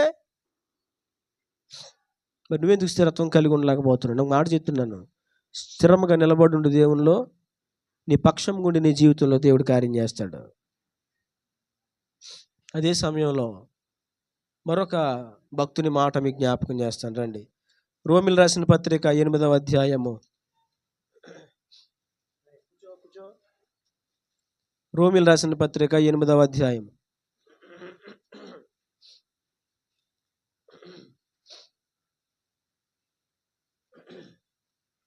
35వ వచనం. క్రీస్తు ప్రేమ నుండి మనలను ఎడబాపు వాడెవడు? శ్రమ, బాధ, హింస, వస్త్రహీనత, కరువా, ఉపద్రవమా, ఖడ్గమా ఏమి ఎడబాపుతాయి? చూడండి, దేవుని సహవాసములో స్థిరముగా నిలిచిన మరొక వ్యక్తి మనకు కనిపిస్తున్నారు, పౌలు గారు. ఎవరైనా? పౌలు ఎంత స్థిరముగా నిలబడినాడో తెలుసా? ఆయన అంటాడు, క్రీస్తు ప్రేమ నుండి మమ్మల్ని ఎడబాపు వాడేవాడు శ్రమ, వస్త్రహీనత. దేవుని కొరకు కొన్నిసార్లు వస్త్రాలు లేకుండా దిగంబరిత్వమును అనుభవించాడు పౌలు గారు. దేవుని పరిచర్య కొరకు కొన్నిసార్లు వస్త్రాలు లేవు శరీరంలో. బతుకులో మనిషికి బాగా సిగ్గు కలిగించేది అంటే ఒంటి మీద బట్టలు లేకపోవడం. అంతకు మించి సిగ్గు కలిగించే పరిస్థితి ఇంకోటి ఏమీ ఉండదు. ఆ మధ్యలో మణిపూర్లో స్త్రీల్ని నగ్నంగా వస్త్రాలు లేకుండా రోడ్ల మీద తిప్పుతూ పురుషులైన వారు అవమానిస్తూ ఉంటే నా చూసి నిజంగా నేను చెప్తున్నాను, నా ఒళ్ళంతా కూడా చాలా చచ్చిపడిపోయింది. మనసంతా చాలా గాయమైపోయింది. స్త్రీలు పట్టుకొని అవమానిస్తూ. ఏమంటే నేను అనుకున్నాను, చూస్తున్నా నాకు ఇలా ఉంటే నిజంగా అంత దిగంబరత్వాన్ని అనుభవిస్తున్న ఆ స్త్రీల హృదయాలు ఎంత దెబ్బతిని ఉంటాయి. ఒక పురుషుని చేతిలో మోసపోతేనే స్త్రీ తన జీవితంలో చాలా మనోవేదన గురైపోద్ది కదా. ప్రేమించే భర్తే ఒక మాట అంటే స్త్రీకి చాలా గాయమైపోతుంది కదా. బైబిలే చెప్తుంది కదా, స్త్రీ మిక్కిలి బలహీనమైన ఘటమని. ఇంత అల్పమైన మనసు కలిగిన స్త్రీలను బహిరంగంగా వస్త్రాలు లేకుండా అవమానిస్తే అది ఎంత భయంకరమైన పరిస్థితి. అయినా వారు దేవుని వదలలేదు. అందుకే పౌలు గారు అంటారు, వస్త్రహీనత, కరువా, ఖడ్గమా, ఆయన ప్రేమ నుండి మమ్మల్ని ఏది ఎడబాపగలదు? ఏది ఎడబాపలేదు? ఈరోజు ఆలోచించండి, ఎందుకు స్థిరత్వాన్ని కోల్పోతున్నారు? దేవుళ్ళో స్థిరముగా ఉండండి. తగిన సమయంలో దేవుడు కార్యాలు చేస్తాడు. ఎవరైతే స్థిరముగా దేవునిలో నిలవబడి ఉన్నారో వారి జీవితములలో దేవుడు ఉన్నతమైన గొప్ప కార్యాలు చేశాడు. అర్థమవుతుందా? ఇప్పుడు రండి, 3వ అనుభవాన్ని జ్ఞాపకం చేస్తాను. కెరూబుల్లో నుంచి యెహెజ్కేలు గ్రంథము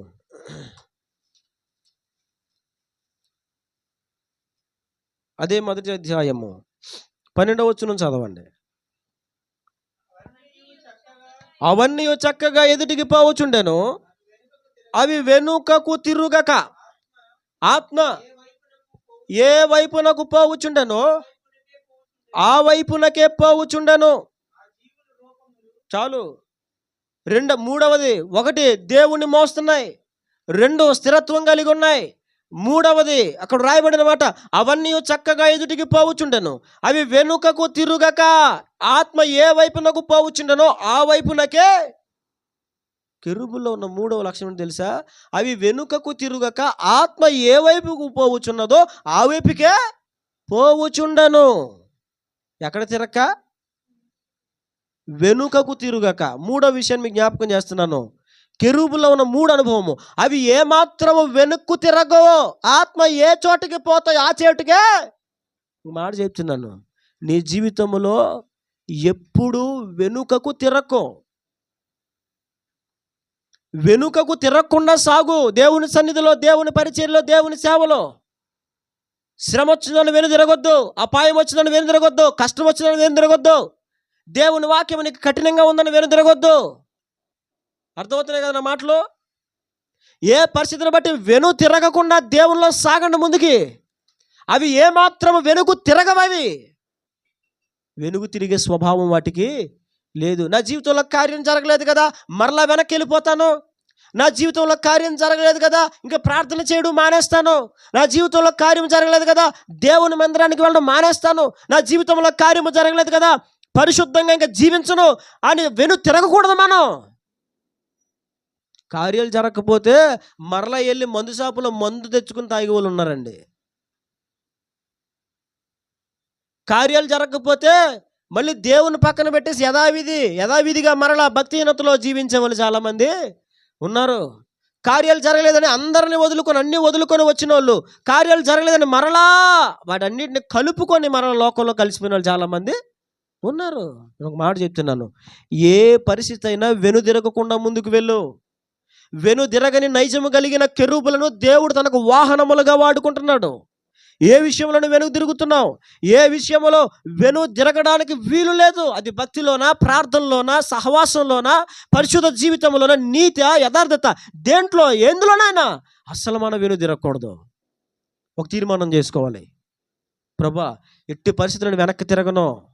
ఏం చేయనా? వెనక్కి తిరగను. కెరూబుల్లో ఉన్న నైజం అదే, అవి వెనుకకు తిరగవు. అంతేకాదు, అదే వచనంలో మరొక మాట రాయబడింది చూడండి, అవన్నీ చక్కగా ఎదుటికి పోవుచుండెను, అవి వెనుకకు తిరగక.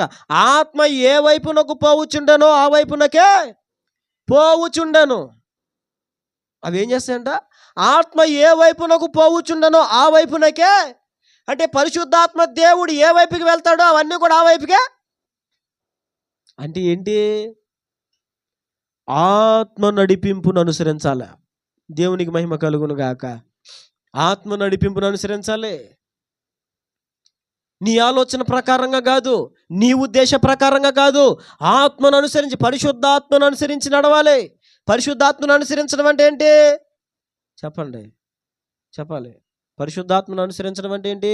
పరిశుద్ధాత్ముడు పరిశుద్ధంగా బ్రతకమని చెప్తాడు. అప్పుడు దాన్ని, ఆ మాటను అనుసరించి మనము నడవాలి. పరిశుద్ధాత్ముడు దేవుని సన్నిధికి వెళ్ళు అని నిన్ను ప్రేరేపిస్తాడు. అప్పుడు నువ్వేం చేయాలి? వెళ్ళాలి. పరిశుద్ధాత్ముడు ఎదుటి వారికి మేలు చెయ్యి అని ప్రేరేపిస్తాడు. అప్పుడు నువ్వేం చేయాలా? మేలు చెయ్యాలి. పరిశుద్ధాత్ముడు ప్రార్థన చేయి, నశించిపోతున్న ఆత్మల కోసం ప్రేరేపిస్తాడు. అప్పుడు నువ్వేం చేయాలి? ప్రార్థన చేయాలి. ప్రతి విషయంలో నిన్ను నీవు పరిశుద్ధాత్మ నడిపింపుగా అప్పగించుకోవాలి.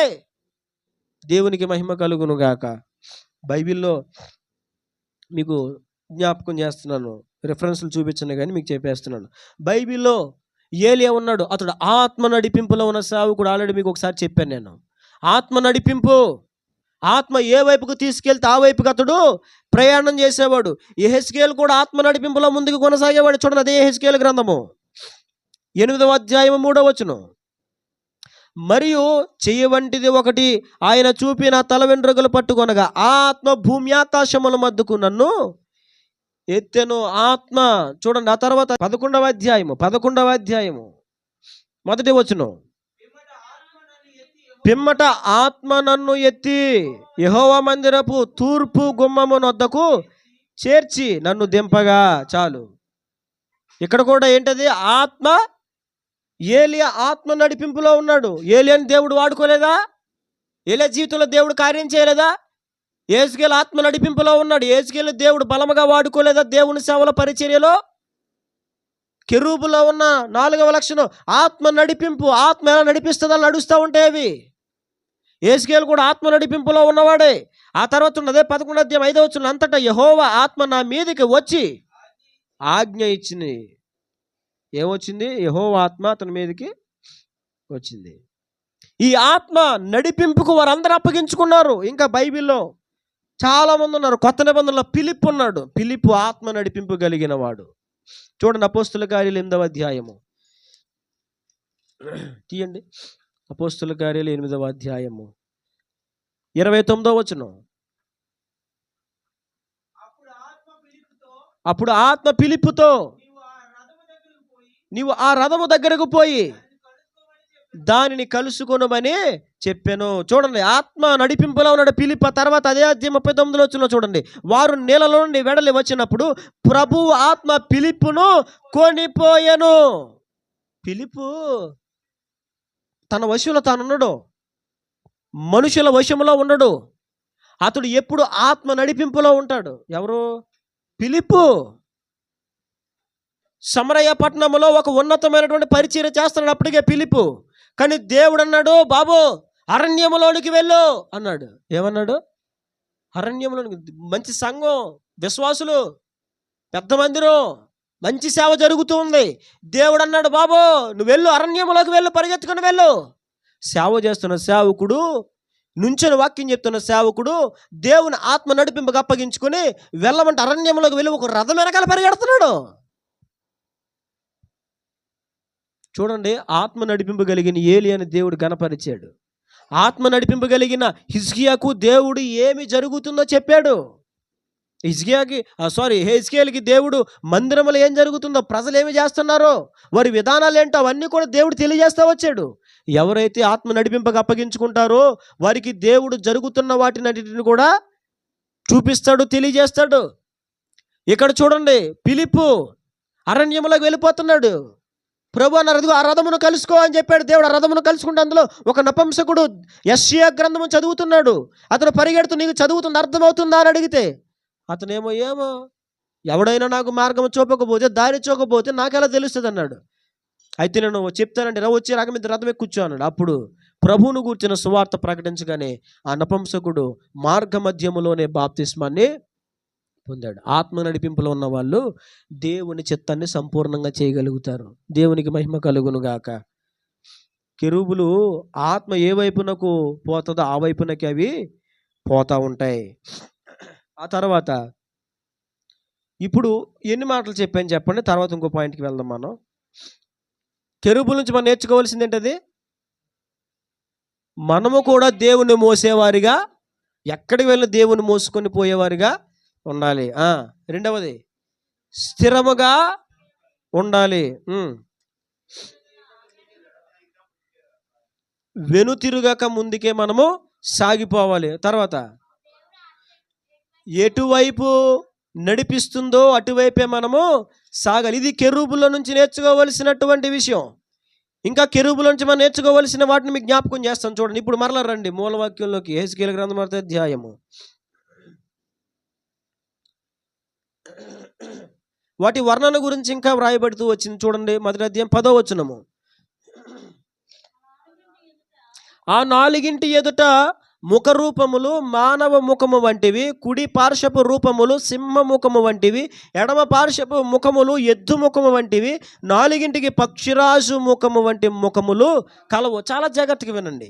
కెరూబు తన యొక్క విధానమును, ఆత్మీయ లక్షణములను, భక్తి లక్షణములను తెలియజేస్తూ ఉంది కెరూబులో 4 ముఖాలు ఉన్నాయి. ఒకటి చెప్పండి, మానవ ముఖము. రెండవది సింహ ముఖము. మూడవది ఎద్దు ముఖము. 4వది పక్షిరాజు ముఖము. గమనించాలి, నిజముగా కెరూబుకి ఎద్దు ముఖం, సింహ ముఖం, పక్షిరాజు ముఖం, మానవ ముఖం ఉండవు. అవి వాటి స్వభావాలు. ఏంటవి? నేను ఇందాకే గుర్తు చేశాను కదా, ప్రతి జంతువు దాని స్వభావము తెలియజేస్తుంది. ఏం చేస్తుందా? పందికొక్కు అని ఎందుకంటారు? అది తవ్వుతూ ఉంటుంది. అది ఏం చేస్తుంది? తవ్వుతా. మీరు చూడండి, గుంట్లో ఉన్న మట్టి అంతా లాగేది పైకి. అది అవునా? రాత్రి ఏమన్నా తెల్లారు లేసరికి ఎంత కుప్పలాగేది బయటికి. పందికొక్కు అంటే ఏంటి? జరిగిపోయినన్నీ కూడా తవ్వుతూ ఉంటారు ఇంట్లో కూర్చొని. ఆ, జంతువులు వాటి స్వభావాన్ని తెలియజేస్తాయి. నాకు గుర్చేశాను కదా, మీకు అర్థం అవడం కోసం ముందే చెప్పాను అవన్నీ. గమ్మున కొంచెం అర్థం అవ్వని ముందే మీకు కొన్ని చెప్తున్నాను, అందుకే కొన్ని ముందు చెప్తే అర్థమవుతుందని. ఇప్పుడు 4 ముఖాలు కెరూబుకు ఉన్నాయి. ఈ 4 ముఖాలు వాటి స్వభావాన్ని తెలియజేస్తున్నాయి. మొదటి మానవ ముఖం గురించి నేను ధ్యానం చేయలేదు, తర్వాత చెప్తాను. ఇప్పుడు నేను ఒక విషయం గురించి చెప్పాలనుకున్నా. సింహముఖము. ఏ ముఖం అది చెప్పండి? సింహముఖము. ఏ ముఖం అది? సింహముఖము. కెరూబుల్లో 4 ముఖాలు ఉంటే ఒక ముఖము సింహముఖమును పోలినదిగా ఉన్నది. అంటే ఏంటి? కెరూబు యొక్క స్వభావమును తెలియజేస్తా ఉంది. సింహం ఏంటిదా? సింహం. అడవికి రాజు ఏంటిది? చెప్పాలి. అడవికి రాజు ఏంటిది? సింహం అంటారు. అడవికి రాజు పులి అని అనరు. అర్థమవుతుందా? అడవికి రాజు అంటే సింహమే. పులిని ఎవరు అడవికి రాజు అనరు. తెలుసు కదా మీకు? నేను తెలుసుకున్నానండి బాబా, కాబట్టి మీరు వినండి. ఇప్పుడు నేను చెప్తాను. అంటే వాటి స్వభావమును తెలియజేస్తూ ఉన్నాయి. కెరూబులో ఉన్నటువంటి లక్షణాలు వాటి స్వభావాలు తెలియజేస్తున్నాయి. అవి స్థిరముగా ఉంటాయి. అవి ప్రభువుని మోసుకొని పోతూ ఉంటాయి. ఆత్మ ఎక్కడికి వెళ్తుందో అక్కడికి అవి వెళ్తాయి. అవి వెనుతిరగవు అనేటి విషయాన్ని మనం తెలుసుకున్నాం. ఇప్పుడు దానికి సింహముఖం అనేది కనిపిస్తూ ఉంది. సింహముఖం అంటే సింహము దాని యొక్క లక్షణాన్ని తెలియజేస్తుంది. ఏం చేస్తుంది? వాస్తవానికి పులి, సింహము ఈ రెండిట్లకి జాగ్రత్తగా వినండి. ఈ రెండిట్లకి ఒకవేళ ఏదన్నా పోరు ఏర్పడితే దాంట్లో గెలిచేది పులే గెలుస్తుంది ఎక్కువ శాతం. కానీ సింహాన్ని ఎందుకు అడవికి రాజు అంటారు? అదే మరి విచిత్రం. అర్థమవుతుంది. అందుకే సింహంగా పిలువబడింది కెరూబు, దాని ముఖం. అంతేకాదు మన ప్రభువు కూడా దేంతో పోల్చబడ్డారు? చూడండి, బైబిల్లో 2 రెఫరెన్స్లు చూపిస్తాను, తర్వాత మాట్లాడుకుందాం. రండి, ఆదికాండము 49వ అధ్యాయము 9వ వచనం. ఒకే ఒక పాయింట్ చెప్పి ముగించేస్తాను. యోధా కొదమ సింహము, నా కుమారుడా, నీవు పట్టిన దాన్ని తిని వచ్చితివి. సింహం వలె గర్జించు ఆడు సింహం వలె అతడు కాళ్ళు ముడుచుకొని పండుకొనెను. అతని లేపువాడెవడు? చాలు. యోధా తన కుమారుల్లో ఒక కుమారుని, యాకోబు కుమారులో ఒక కుమారుని పేరు యోధా. యోధా గురించి తండ్రి అన్నాడు, యోధా నువ్వు కొదమ సింహమా. ఏమన్నాడు? కొదమ సింహమా. నువ్వు బెంగాల్ టైగర్ కాదా, నువ్వు లయన్. ఎవరు నువ్వు? లయన్ నువ్వు అని మాట్లాడాడు. చూడండి, బైబిల్లో మన ప్రభు కూడా దానితోనే పోల్చబడ్డారు. ప్రకటన గ్రంథం 5వ అధ్యాయం 5వ వచనం చదవండి. ప్రకటన గ్రంథం 5వ అధ్యాయం 5వ వచనం చివరికి వచ్చేయండి. ఆ పెద్దలలో ఒకడు, ఏడవకము, ఇదిగో దావీదు చిగురైన, అనగా యేసు ప్రభు గురించి రాయబడిన మాట, యోధా గోత్రపు సింహము, దేవునికి మహిమ కలుగును గాక. మన ప్రభు ఎవరు? యోధా గోత్రపు సింహము. కెరూబుల్లో 4 ముఖాల్లో ఒక ముఖం ఏంటి? సింహముఖము. యాకోబు కుమారుల 12 మందిలో ఒక కుమారుని గురించి ఏం రాయబడింది? యోధా నీవు సింహము, కొదమ సింహము నువ్వు. అది మనం పాడుకుంటాం కదా, చెప్పండి ఏం పాటది? యోధా స్తుతి గోత్రపు సింహమా, యేసయ్యా నా ఆత్మీయ ప్రగతి నీ స్వాధీనమా. మన ప్రభు ఏమని పిలువబడ్డారు? యోధా గోత్రపు సింహముగా పిలువబడ్డాడు. కెరూబులో ఉన్న 4 ముఖాల్లో సింహముఖము దాని స్వభావాన్ని తెలియజేస్తా ఉంది. ప్రభువు కూడా సింహముతో పోల్చబడ్డాడు. ఆయన స్వభావమును తెలియజేయడం కోసమే సింహముతో పోల్చారు ప్రభువుని. ఆయన యోధా గోత్రపు సింహము. ఎందుకు సింహముతో పోల్చారు ప్రభువుని? ఎందుకు యాకోబు యోధాని సింహం అని మాట్లాడాడు? ఎందుకు అడవికి రాజు సింహమే అని అంటారు? దానికంటే బలము కలిగిన పులి ఉన్నది. పులి సింహము పోట్లాడితే పులి గెలిచే అవకాశాలు ఎక్కువగా ఉంటాయి. కానీ అడవికి రాజు సింహమే అని అంటారు. ఎందుకో చెప్పనా? పులిలో, సింహములో ఉన్న ఒక స్వభావం ఏంటంటే, దానికి ఉన్న స్వభావం ఏంటంటే, అది నేను ఓడిపోతానా లేదా అని కాదు ఫస్ట్. అదవుతుందా? దాని ముందు ఎంత పెద్ద జంతువు ఉన్నా, ఎంత వేగముగా వచ్చినా అది మొట్టమొదటిగా ధైర్యముగా ఎదుర్కొంటుంది. అందులో ఉన్న ఫస్ట్ క్వాలిటీ అది. దేవునికి మహిమ కలుగును గాక. కొదమ సింహంలో ఉన్న మొట్టమొదటి లక్షణం అదే. ఏనుగైనా ఆ చిరుతుపుల్లన్నీ ఎన్నొచ్చినా సరే, మీకు విషయం చెప్పనా, చచ్చేదాకా ధైర్యం వదలదు అది. ఎంత పెద్ద జంతువు వచ్చినా సరే ధైర్యముగా ఎదుర్కొంటుంది వాటిని. అది దాంట్లో ఉన్న స్వభావం. సింహంలో ఉన్న స్వభావం అదే. అదవుతుందా? పులి అనుకో ముందు రెచ్చిపోతుంది. ఏం చేస్తుంది అదే? దీనికి రెచ్చిపోవడం అలవాటు. ముందు రాగానే వేసేస్తానంటది ఇది. ఆ తర్వాత పిరికిదే పారిపోతుంది పక్కకి. సింహం అలా కాదు. అదవుతుందా? అసలు భయం అంటే తెలియదు దానికి. భయం అంటే తెలీదు. ఎంత జంతువు వచ్చినా సరే ధైర్యముగా ఎదుర్కొంటుంది, భయపడకుండా ఎదుర్కొంటుంది. ఈ సింహములో ఉన్న స్వభావం అది. ఈ సింహపు స్వభావం నుంచి మనం నేర్చుకోవాల్సింది ఏంటి? ఎంత పెద్ద సమస్య వచ్చినా భయపడకుండా నీవు దానిని ఎదుర్కోవాలి. దేవునికి మహిమ కలుగును గాక. ధైర్యంగా ఎదుర్కోవాలి, భయపడకూడదా? భయపడకో. రోగమా భయపడకో. శత్రువులా భయపడకో. శ్రమ భయపడకో. ప్రతిదీ ధైర్యముగా ఎదుర్కో. యేసుప్రభు గురించి కొదమ సింహం, యోధా గోత్రపు సింహం అని ఎందుకు పిలువబడిందంటే, అసలు మరణ వేదన అనుభవించుట ఎవడికి సాధ్యము కాదు. ఎవడంత త్యాగం చేయలేడు, అంతగా ఎవడు బరి తెగించి ముందుకు రాలేడు. సిలువ వేయబడ్డం అంటే మామూలు విషయం కాదు. యేసు ప్రభుని కొట్టిన కొరడాకి భయంకరమైనటువంటి ముళ్ళు ఉంటాయి. 16 శాఖలు, 16 కొంకులతో కూడుకున్నటువంటి ఆ కొరడ ఒక్కసారి మనిషి దేహం మీద పడితే, ఆ కొరడాలో ఉన్న 16 శాఖల్లో ఒక శాఖ తగిలితే చాలు మనిషి చచ్చిపోతాడు. ఆ కొరడ మనిషి దేహం మీద వేసి కొడితే మనిషి చర్మము, మాంసము ముద్దలుగా ఊడొచ్చేస్తుంది, చీలిపోతుంది దేహం. అదవుతుందండి. అంత భయంకరంగా ఉంటాయి కొరడలు అవి. అంతటి మరణ యాతనను అనుభవించాలి. కానీ దేవుడు అంతటి మరణ యాతనను ధైర్యముగా ఎదుర్కొన్నాడు.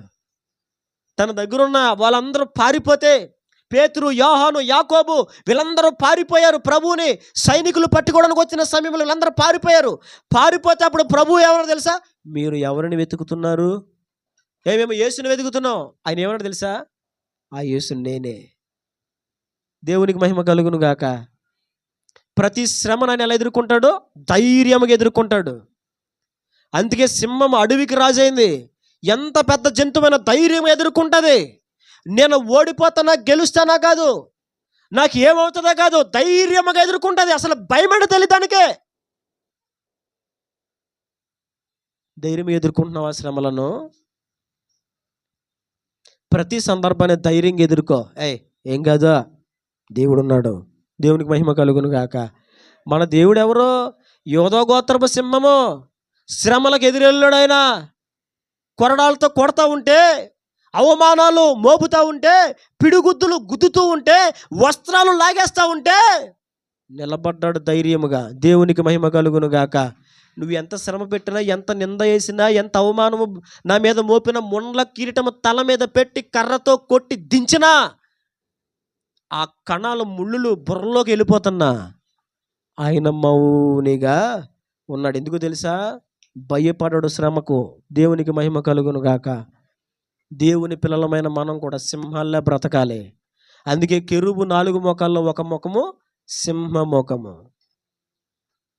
మొన్న ఒక చోటకి వెళ్ళాం, నూజివీడులో ఒక చోట పార్క్ ఉందంటే కాసేపు అక్కడ కూర్చొని అక్కడ తినేసి ప్రార్థన చేసుకుని వద్దామని వెళ్ళాం. అక్కడ నేను ఒక చెట్టు చూశాను. నా భార్య కూడా చూపించాను. అది దానికి ముళ్ళులు ఉన్నాయండి. దానికి ముళ్ళులు ఉన్నాయి. అసలు ఆ ముళ్ళు నా భార్య చెయ్యంత ఉంది. ఒక్కొక్క ముళ్ళు అరిచెయ్యంత ఒక్కొక్క ముళ్ళు. చూడండి, ఈ ముళ్ళు చూసిన తర్వాత ఈ ముళ్ళు చూడండి నాకు ఏం గుర్తొచ్చింది తెలుసా? నా ప్రభుని గుచ్చిన ముళ్ళులు ఇంకెంత భయంకరంగా ఉంటాయో. ముళ్ళతో కిరీటము చేసి తల మీద పెట్టి గుచ్చుతూ ఉంటే, అవి కణితుల్లోకి దిగుతూ ఉంటే, రక్తము కారుతూ ఉంటే, మాట్లాడకుండా మౌనంగా ఉండగలిగినాడు ఆయన. ధైర్యము, ఆయనలో ఉన్న స్వభావము. ఆయన స్వభావం అదే. అందుకని చెప్తాడు, నువ్వు కూడా సింహంలా బ్రతుకు భూమి మీద, భయపడక దేనికే. సింహంలా బ్రతకాలి మనం ఈ లోకంలో. ఎలా బ్రతకాలండి? శ్రమ వచ్చిందా రానే, రోగం వచ్చిందా రానే, కష్టం వచ్చిందా రానే. సింహం అడవులు అస్సలు భయపడదు. దాని నడక చూడండి, దాని నడకే వయ్యారంగా ఉంటుంది. దాని అది భలే నడుస్తుందండి. అది జూలేసుకొని ఇలాగ గాలికి ఇలాగ పడుకొని ఇలా చూస్తూ ఉంటే అబ్బా దాన్ని చూపు ఉంటుందండి. అవునా? చూపు బాగుంది కదని చెప్పి ముద్దెట్టుకుని దగ్గరికి వెళ్ళకో. ఏం కొట్టిందంటే ఎగిరిపోవడం మెలకపిల్లకి. ఇక అర్థమవుతుందా? కనుక మనం తెలుసుకోవలసిన విషయం ఏంటంటే, సింహములాగా మనం ధైర్యంగా ప్రతి పరిస్థితిని ఎదుర్కోవాలి. సింహములు ఎదుర్కోవాలి. దుఃఖం వచ్చిన, బాధ వచ్చినప్పుడు దుఃఖపడిపోకూడదు. రోగం వచ్చినప్పుడు భయపడకూడదు. అప్పులు, ఆర్థిక ఇబ్బందులు నిన్ను వేధిస్తున్నప్పుడు కృంగిపోకూడదు. సింహం వలె ధైర్యముగా ఉండే ఆ ప్రభు సహాయం చేస్తాడు. ఆ ప్రభు చూసుకుంటాడు. నేను ముందుకు సాగుతాను, ఆగిపోను. దేవునికి మహిమ కలుగును గాక. సింహములో ఉన్న స్వభావం అది. అలా సింహాల్లాగా బ్రతికిన వాళ్ళు భూమి మీద ఉన్నారు. భక్తులు సింహాల్లా బ్రతికారు లేరా? దావీదు ఎలా బతికాడు చెప్పండి. దావీదు జీవితం కొట్టిన పిండే మనకి. ఎలా బతికాడంటే సింహంలా బ్రతికాడు. అందుకే సింహానికి ఎదురెళ్ళాడు.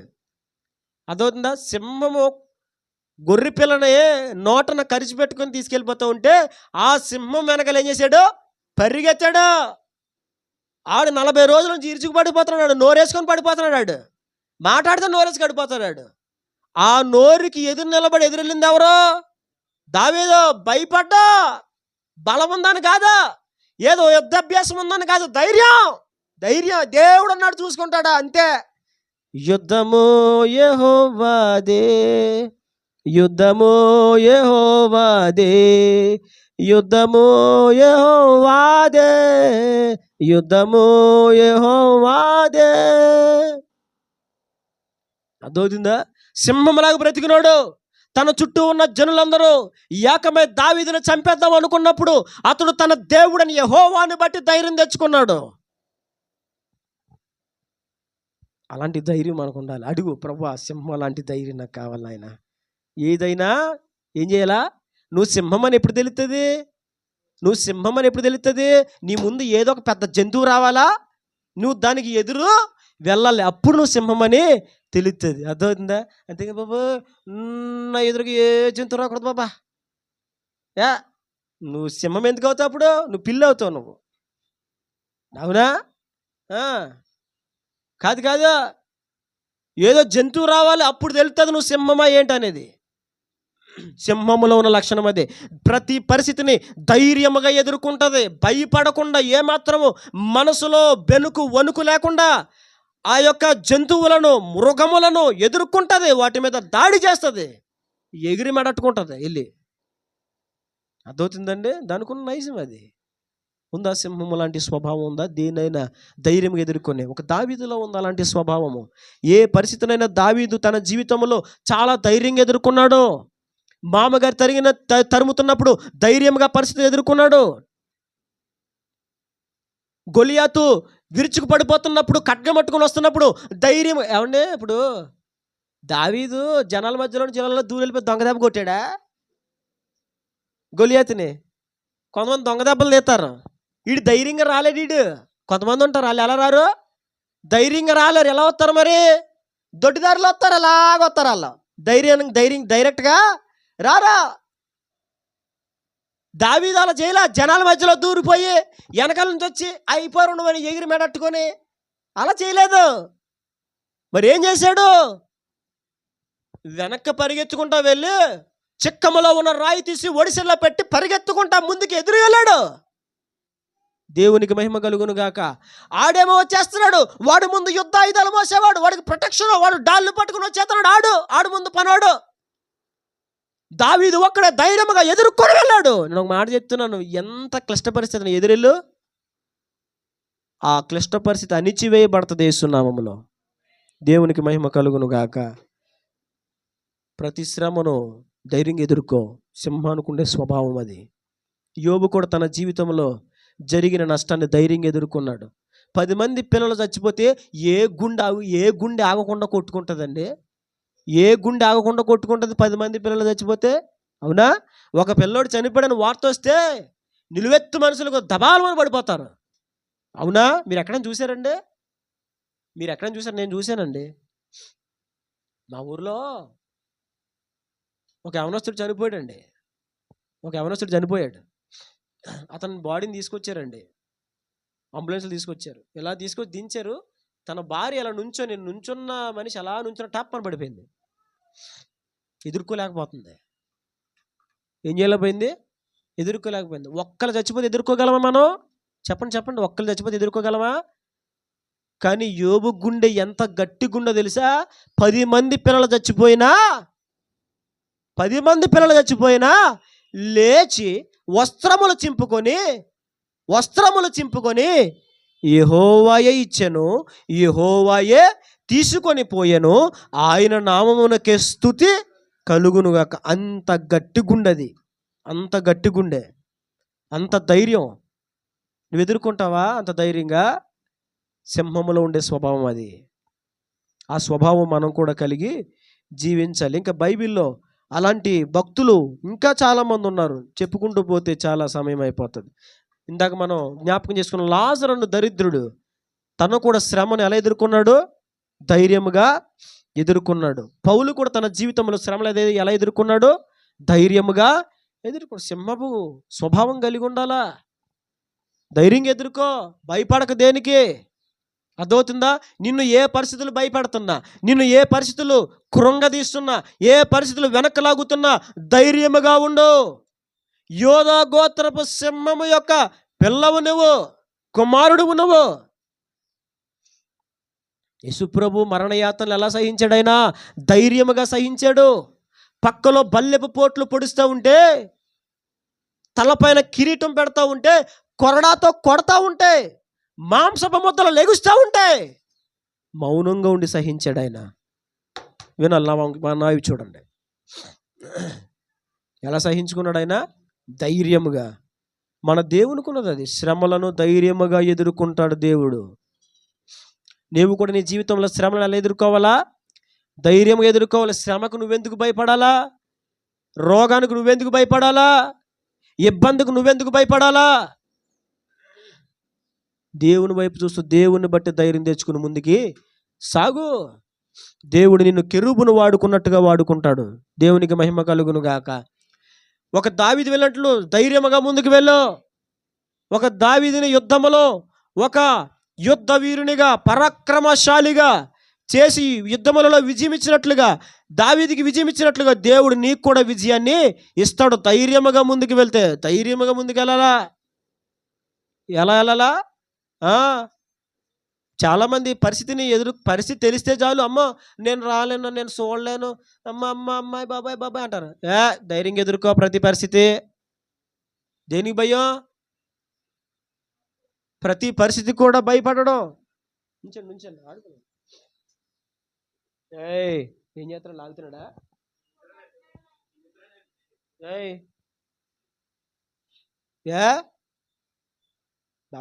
బద్దుంటాం పడుతుంది మరొకటి. నిజం చెప్తలేదు, వీళ్ళు ఒప్పుకోవట్లేదు. బద్దను ఎక్కడో పెట్టేసినట్టున్నారు. వీళ్ళు కనబట్టలేదు. నేను ఎన్నిసార్లు ఎత్తుకున్నాను. సింహములో ఉన్న స్వభావం ఏంటి చెప్పండి? ధైర్యముగా ఎదుర్కోవడం. అంతే కదా. రెండవ విషయం చెప్పి నేను ముగించేస్తాను. సింహములో ఉన్న రెండవ స్వభావం ఏంటి తెలుసా? ఏ జంతువుతో అయినా దానికి ఒక పోరు ఎదురైనప్పుడు, చిరుతపులి వాస్తవానికి సింహము కంటే బలమైంది, సింహము కంటే బలముగా పంజ విసురుతుంది. పులి పంజ విసురుతుంది, సింహము కంటే బలంగా విసురుతుంది.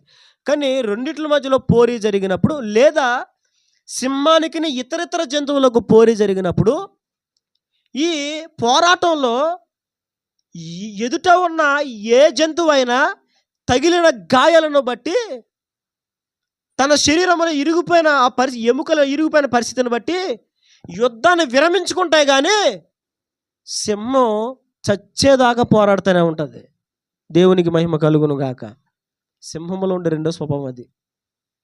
ఏ పరిస్థితి అయినా ధైర్యంగా ఎదుర్కొంటుంది. రెండవది, ఒక్కసారి రంగంలోకి దిగిందా, ఒక్కసారి స్టాండ్స్లో నిలబడిందా, యుద్ధములో కమిట్ అయిందా, పోరాటంలో దిగిందా, ఇక చచ్చిపోతున్నానా, నాకు ఏమవుతుందో చూడదు, ఇంకా చచ్చేదాకా పోరాటం చేస్తూనే ఉంటుంది. అవసరమైతే పోరాడుతూ పోరాడుతూ పోరాడుతూ చచ్చిపోతుంది, కానీ పోరాటం మాత్రం ఆపదు. అది సింహంలో ఉన్న రెండవ స్వభావం. అందుకే పౌలు భక్తుడు మాట్లాడతాడు చూడండి, హెబ్రీయులకు రాసిన పత్రిక 12:4. హెబ్రీయులకు రాసిన పత్రిక 12:4.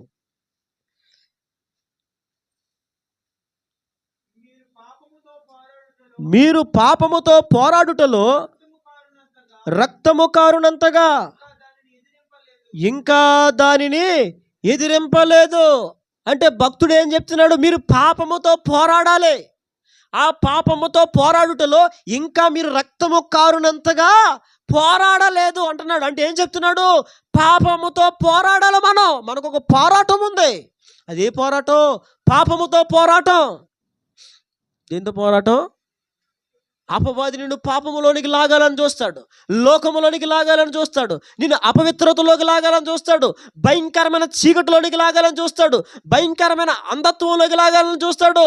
ఈ పాప పోరాటములో నేను ఒక మాట చెప్తున్నాను, చావునైనా చచ్చిపోగాని పోరాటం మాత్రం ఆపకో. దేవునికి మహిమ కలుగును గాక. అపవాది నిన్ను పాడు చేయాలని ఎంతగా ప్రేరేపిస్తున్నా, అపవిత్రమైన ఆలోచనలు కలిగించిన అపవాది నిన్ను బలహీనపరచాలని నీ దేహాన్ని ఇంకా కృంగదీస్తున్నా, నీ మనసును కృంగదీస్తున్నా, నేను ఒక మాట చెప్తున్నాను, పాపానికి రాజీ పడకో, చచ్చేదాకా పోరాడు. దేవునికి మహిమ కలుగును గాక. ఇప్పుడు దాకా పోరాడాలంటే చనిపోయేదాకా పోరాటం. అందుకే సింహం అడవికి రాజు అయింది. పులి అనుకో 4 దెబ్బలు టపటా వాయించేస్తుంది, 4 పంజాలు ఇసిరేస్తుంది, ఇక అవదనుకున్నది అనుకో మెల్లగా పక్కతో పట్టుకుంటుంది. ఇక సింహం అలా కాదు, ఓడిపోయినా పర్వాలేదు కానీ పోరాటం ఆపదంటే ఆపదు. చచ్చిపోతూ కూడా పోరాడుతుంది, కింద పడి కూడా పోరాడుతుంది. అది దాంట్లో ఉన్న నైజం. ఎంత శ్రేష్టమైన లక్షణాలండి.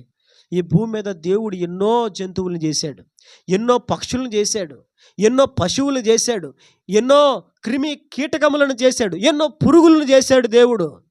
ఈ సృష్టిలో ఎన్నో జీవ జంతువులు జలచరములను దేవుడు చేశాడు. అవన్నీ ఎందుకు చేశాడో తెలుసా? ప్రతి దాంట్లో నుంచి ఏదో ఒక స్వభావము మనము నేర్చుకోవడం కోసమే. దేవునికి మహిమ కలుగును గాక. ఏమండి, ప్రతి జంతువు నుంచి, ప్రతి ప్రాణి నుంచి కొన్ని స్వభావాలు మనం నేర్చుకోవచ్చు తెలుసా? రే, కుక్కకు ముద్దేసిన విశ్వాసం కలిగి ఉంటుందిరా, వీడికి ఎంత పెట్టినా వీడికి విశ్వాసం కృతజ్ఞత ఉండదురా అంటాం మనం. ఎందుకని? అది విశ్వాసం కలిగిన జంతువు. ఒక్కసారి మేము అరుకులో ఉన్నప్పుడు ఒక్కసారి చిన్న కుక్క పిల్ల ఇంట్లోకి వస్తే చిన్న ఆమ్లెట్ ముక్క వేసాను. ఇంత ముక్క అండి, నిజమే, ఇంతే ముక్క, ఆమ్లెట్ ముక్క. భలే చిన్ని కుక్క, చెవులు ఎలా కిందకి వేసుకుని వచ్చింది, నన్ను చూసి తాకు ఊపుతుంది. నాకు కుక్కలంటే మహా ఇష్టం. ఇక్కడికి పెంచడానికి లేదు కాబట్టి పెంచలేదు. కాబట్టి అక్కడ పెద్ద క్యాంపస్ ఉంది, అడిగే వాళ్ళు లేరు, మొత్తం క్యాంపస్ అని తిరుగుతుంది, ఆడుకుంటుంది. అందుకని నేను చేరదీసా. నా భార్య కుక్క అంటే ఇష్టం ఉండదు. నీకు ఇష్టం లేకపోయినా పర్వాలేదు, నాకు ఇష్టం, నేను పెంచుతా. నువ్వు చూడకపోయినా పర్వాలే, నేను చూస్తా. నువ్వు పాలైపోయినా పర్వాలే, నేనేస్తా అని చెప్పి దాన్ని పెంచాను. నా భార్యకి ఎంత ఇరిటేషన్ అంటే కుక్కను చూడగానే నన్ను ఎలా చూసేది.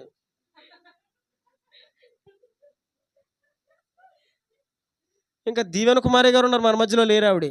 ఆవిడైతే కుక్క దూరం పెట్టు, ఎంటుకులు ముక్కులోకి పోతాయి, ఎంటుకులు నోట్లోకి పోతాయి, ఎంటుకులు సౌలోకి పోతాయి. అర్థవుతుందా? ఎంటుకులు ఒంట్లోకి పోతాయి. అర్థవుతుందా? కుక్క అక్కడుంటే చాలు, కంచం ఇక్కడ ఎట్టదావిడి ఎగురొచ్చేత్త ఎంటుకులు కంచంలోకి వెళ్ళిపోయినాయి చూడు. అర్థమవుతుందా? అది కొంచెం సమపాలలాగా ఒక పావు వంతు వచ్చినట్టు ఉంది.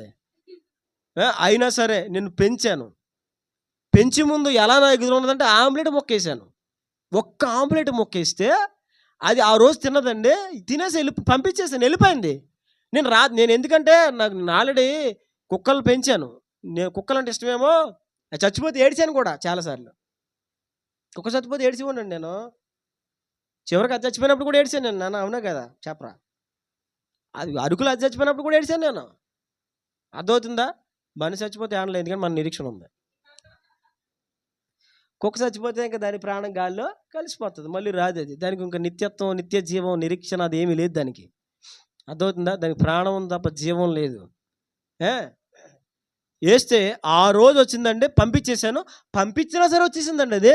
ఒక్క ఆమ్లెట్ మొక్కేస్తే అక్కడ శీతాకాలం భయంకరమైన చలి. మీకు తెలుసు ఎంత చలి అంటే ఏళ్ళు వంగిపోతాయి అన్నమాట అరకులో.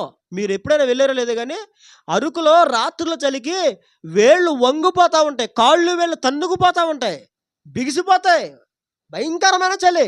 ఉదయము ముఖము ఆ నీళ్ళతో కడుక్కోలేం, పళ్ళు ఊడిపోతాయి. నోట్లో నీళ్ళు వేసుకుని మనం పొక్కులు ఇచ్చావా పళ్ళు ఊడి రాలిపోతాడు అనిపిస్తుంది, అంత భయంకరమైన చలి. మేము పడుకుంటే మధ్యరాత్రి వచ్చేసి ముందు తలుపు దగ్గర గీకుతుంది, తీయమని అరుస్తుంది. నేను పడుకునే బాబాయ్ ఇది వచ్చేసినారు బాబు అని చెప్పి కాముగా ఉండి పడుకొని నేను చెప్తున్నానండి, దగ్గరగా 1/2 గంట 20 నిమిషాల పైనే దాన్ని పట్టించుకోలే. అయినా ముందు వైపు వచ్చి గీకడం, మరలా వెనక వైపు వచ్చి గీకడం, అరవడం అసలు వదలలేదండి.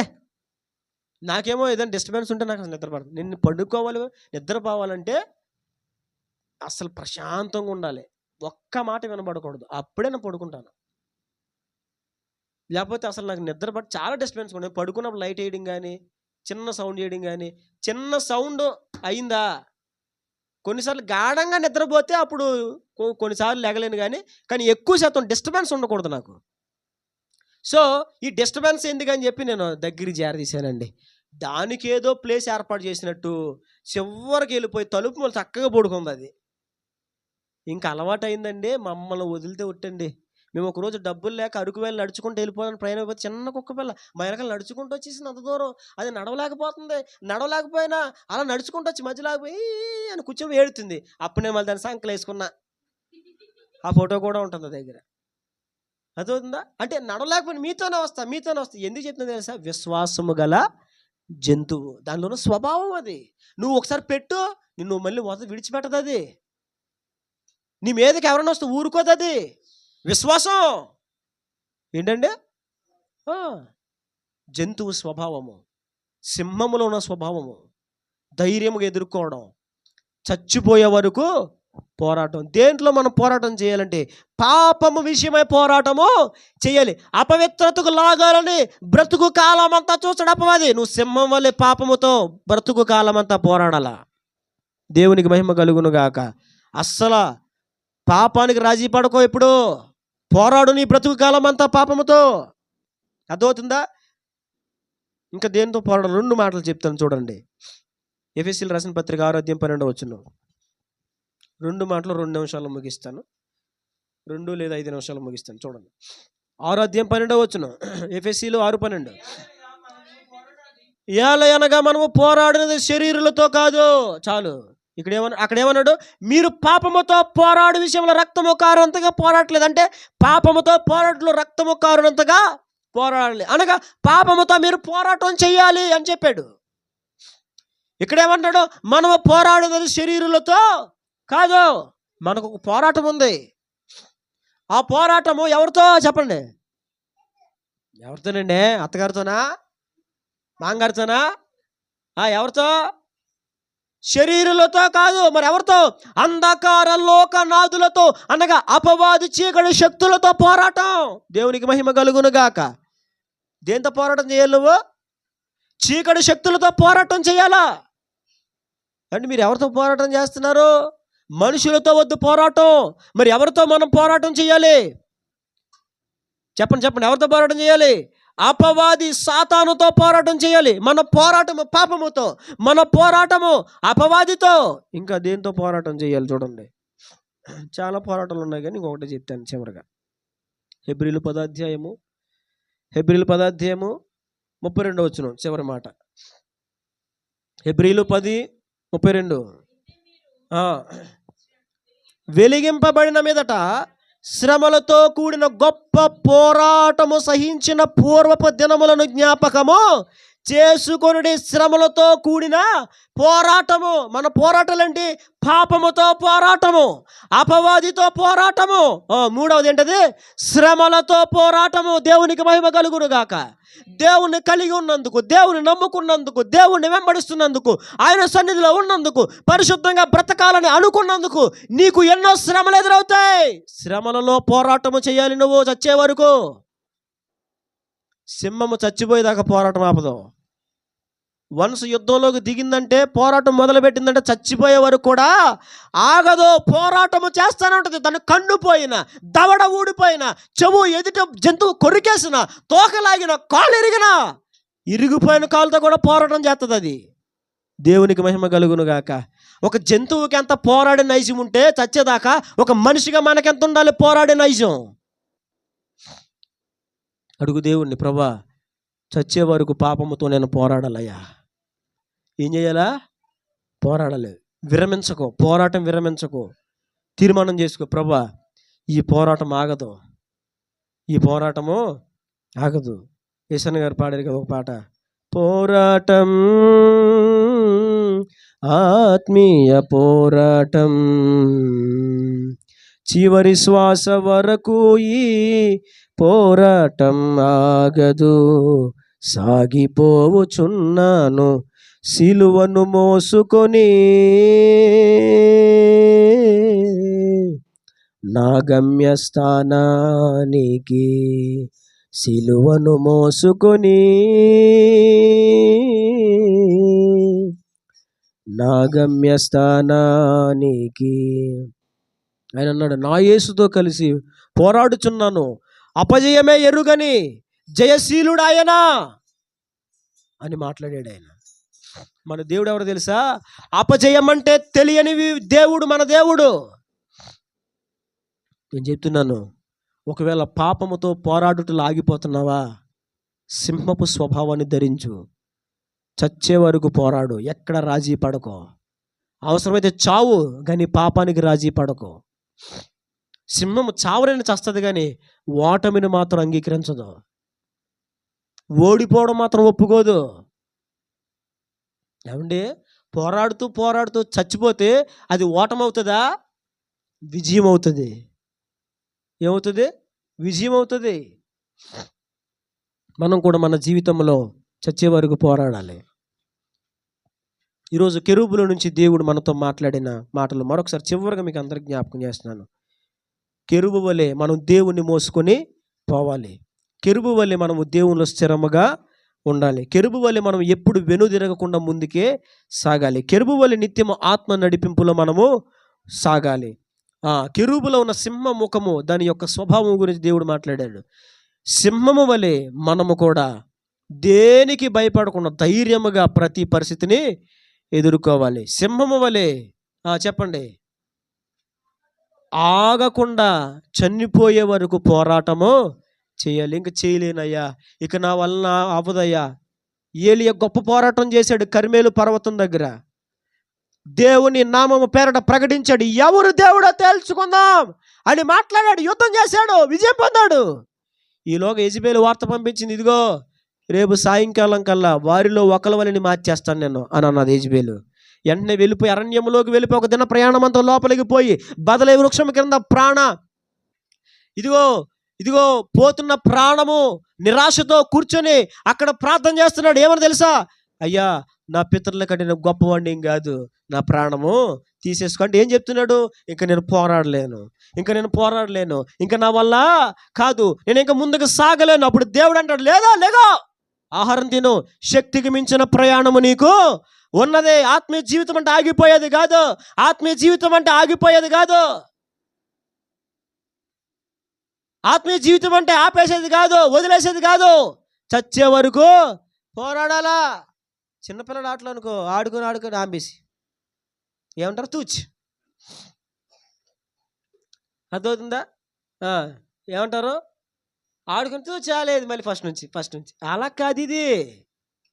అర్థమవుతుందా? తూచులు లోకం ఆటల్లో, ఆ తూచులు ఎక్కడ ఉండవు.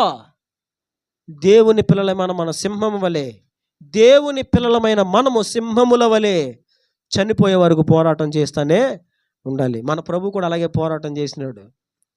చనిపోయే వరకు సిలువ మీద పెట్టి అవమానం, సిలువ మీద కూడా వదిలేరు ఆయన్నే, సిలువ మీద కూడా వదలలేదు. చచ్చాడా బతికాడని బల్లింతో డొక్కలా పొడిచారు.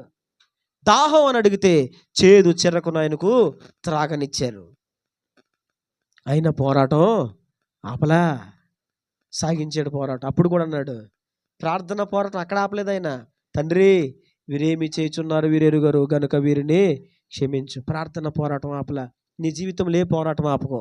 ప్రార్థన పోరాటమా, శ్రమ పోరాటమా, భక్తి పోరాటమా, పరిశుద్ధత కొరకైన పోరాటమా, ఏ పోరాటంలో నువ్వు ఉన్నావు, ఏ పోరాటంలో నువ్వు ఆగిపోతున్నావు, ఏ పోరాటం సాగించలేక విసిగిపోతున్నావు, మరలా ప్రారంభించు, సింహం వల్ల చచ్చే వరకు పోరాడు. దేవునికి సహాయం చేస్తాడు. పోరాటంలో దేవునికి విజయాన్ని ఇస్తాడు. అటు కృప ఈ మధ్యాహ్న కాలం మనందరం పొందుకుందుము గాక. ఆమేన్.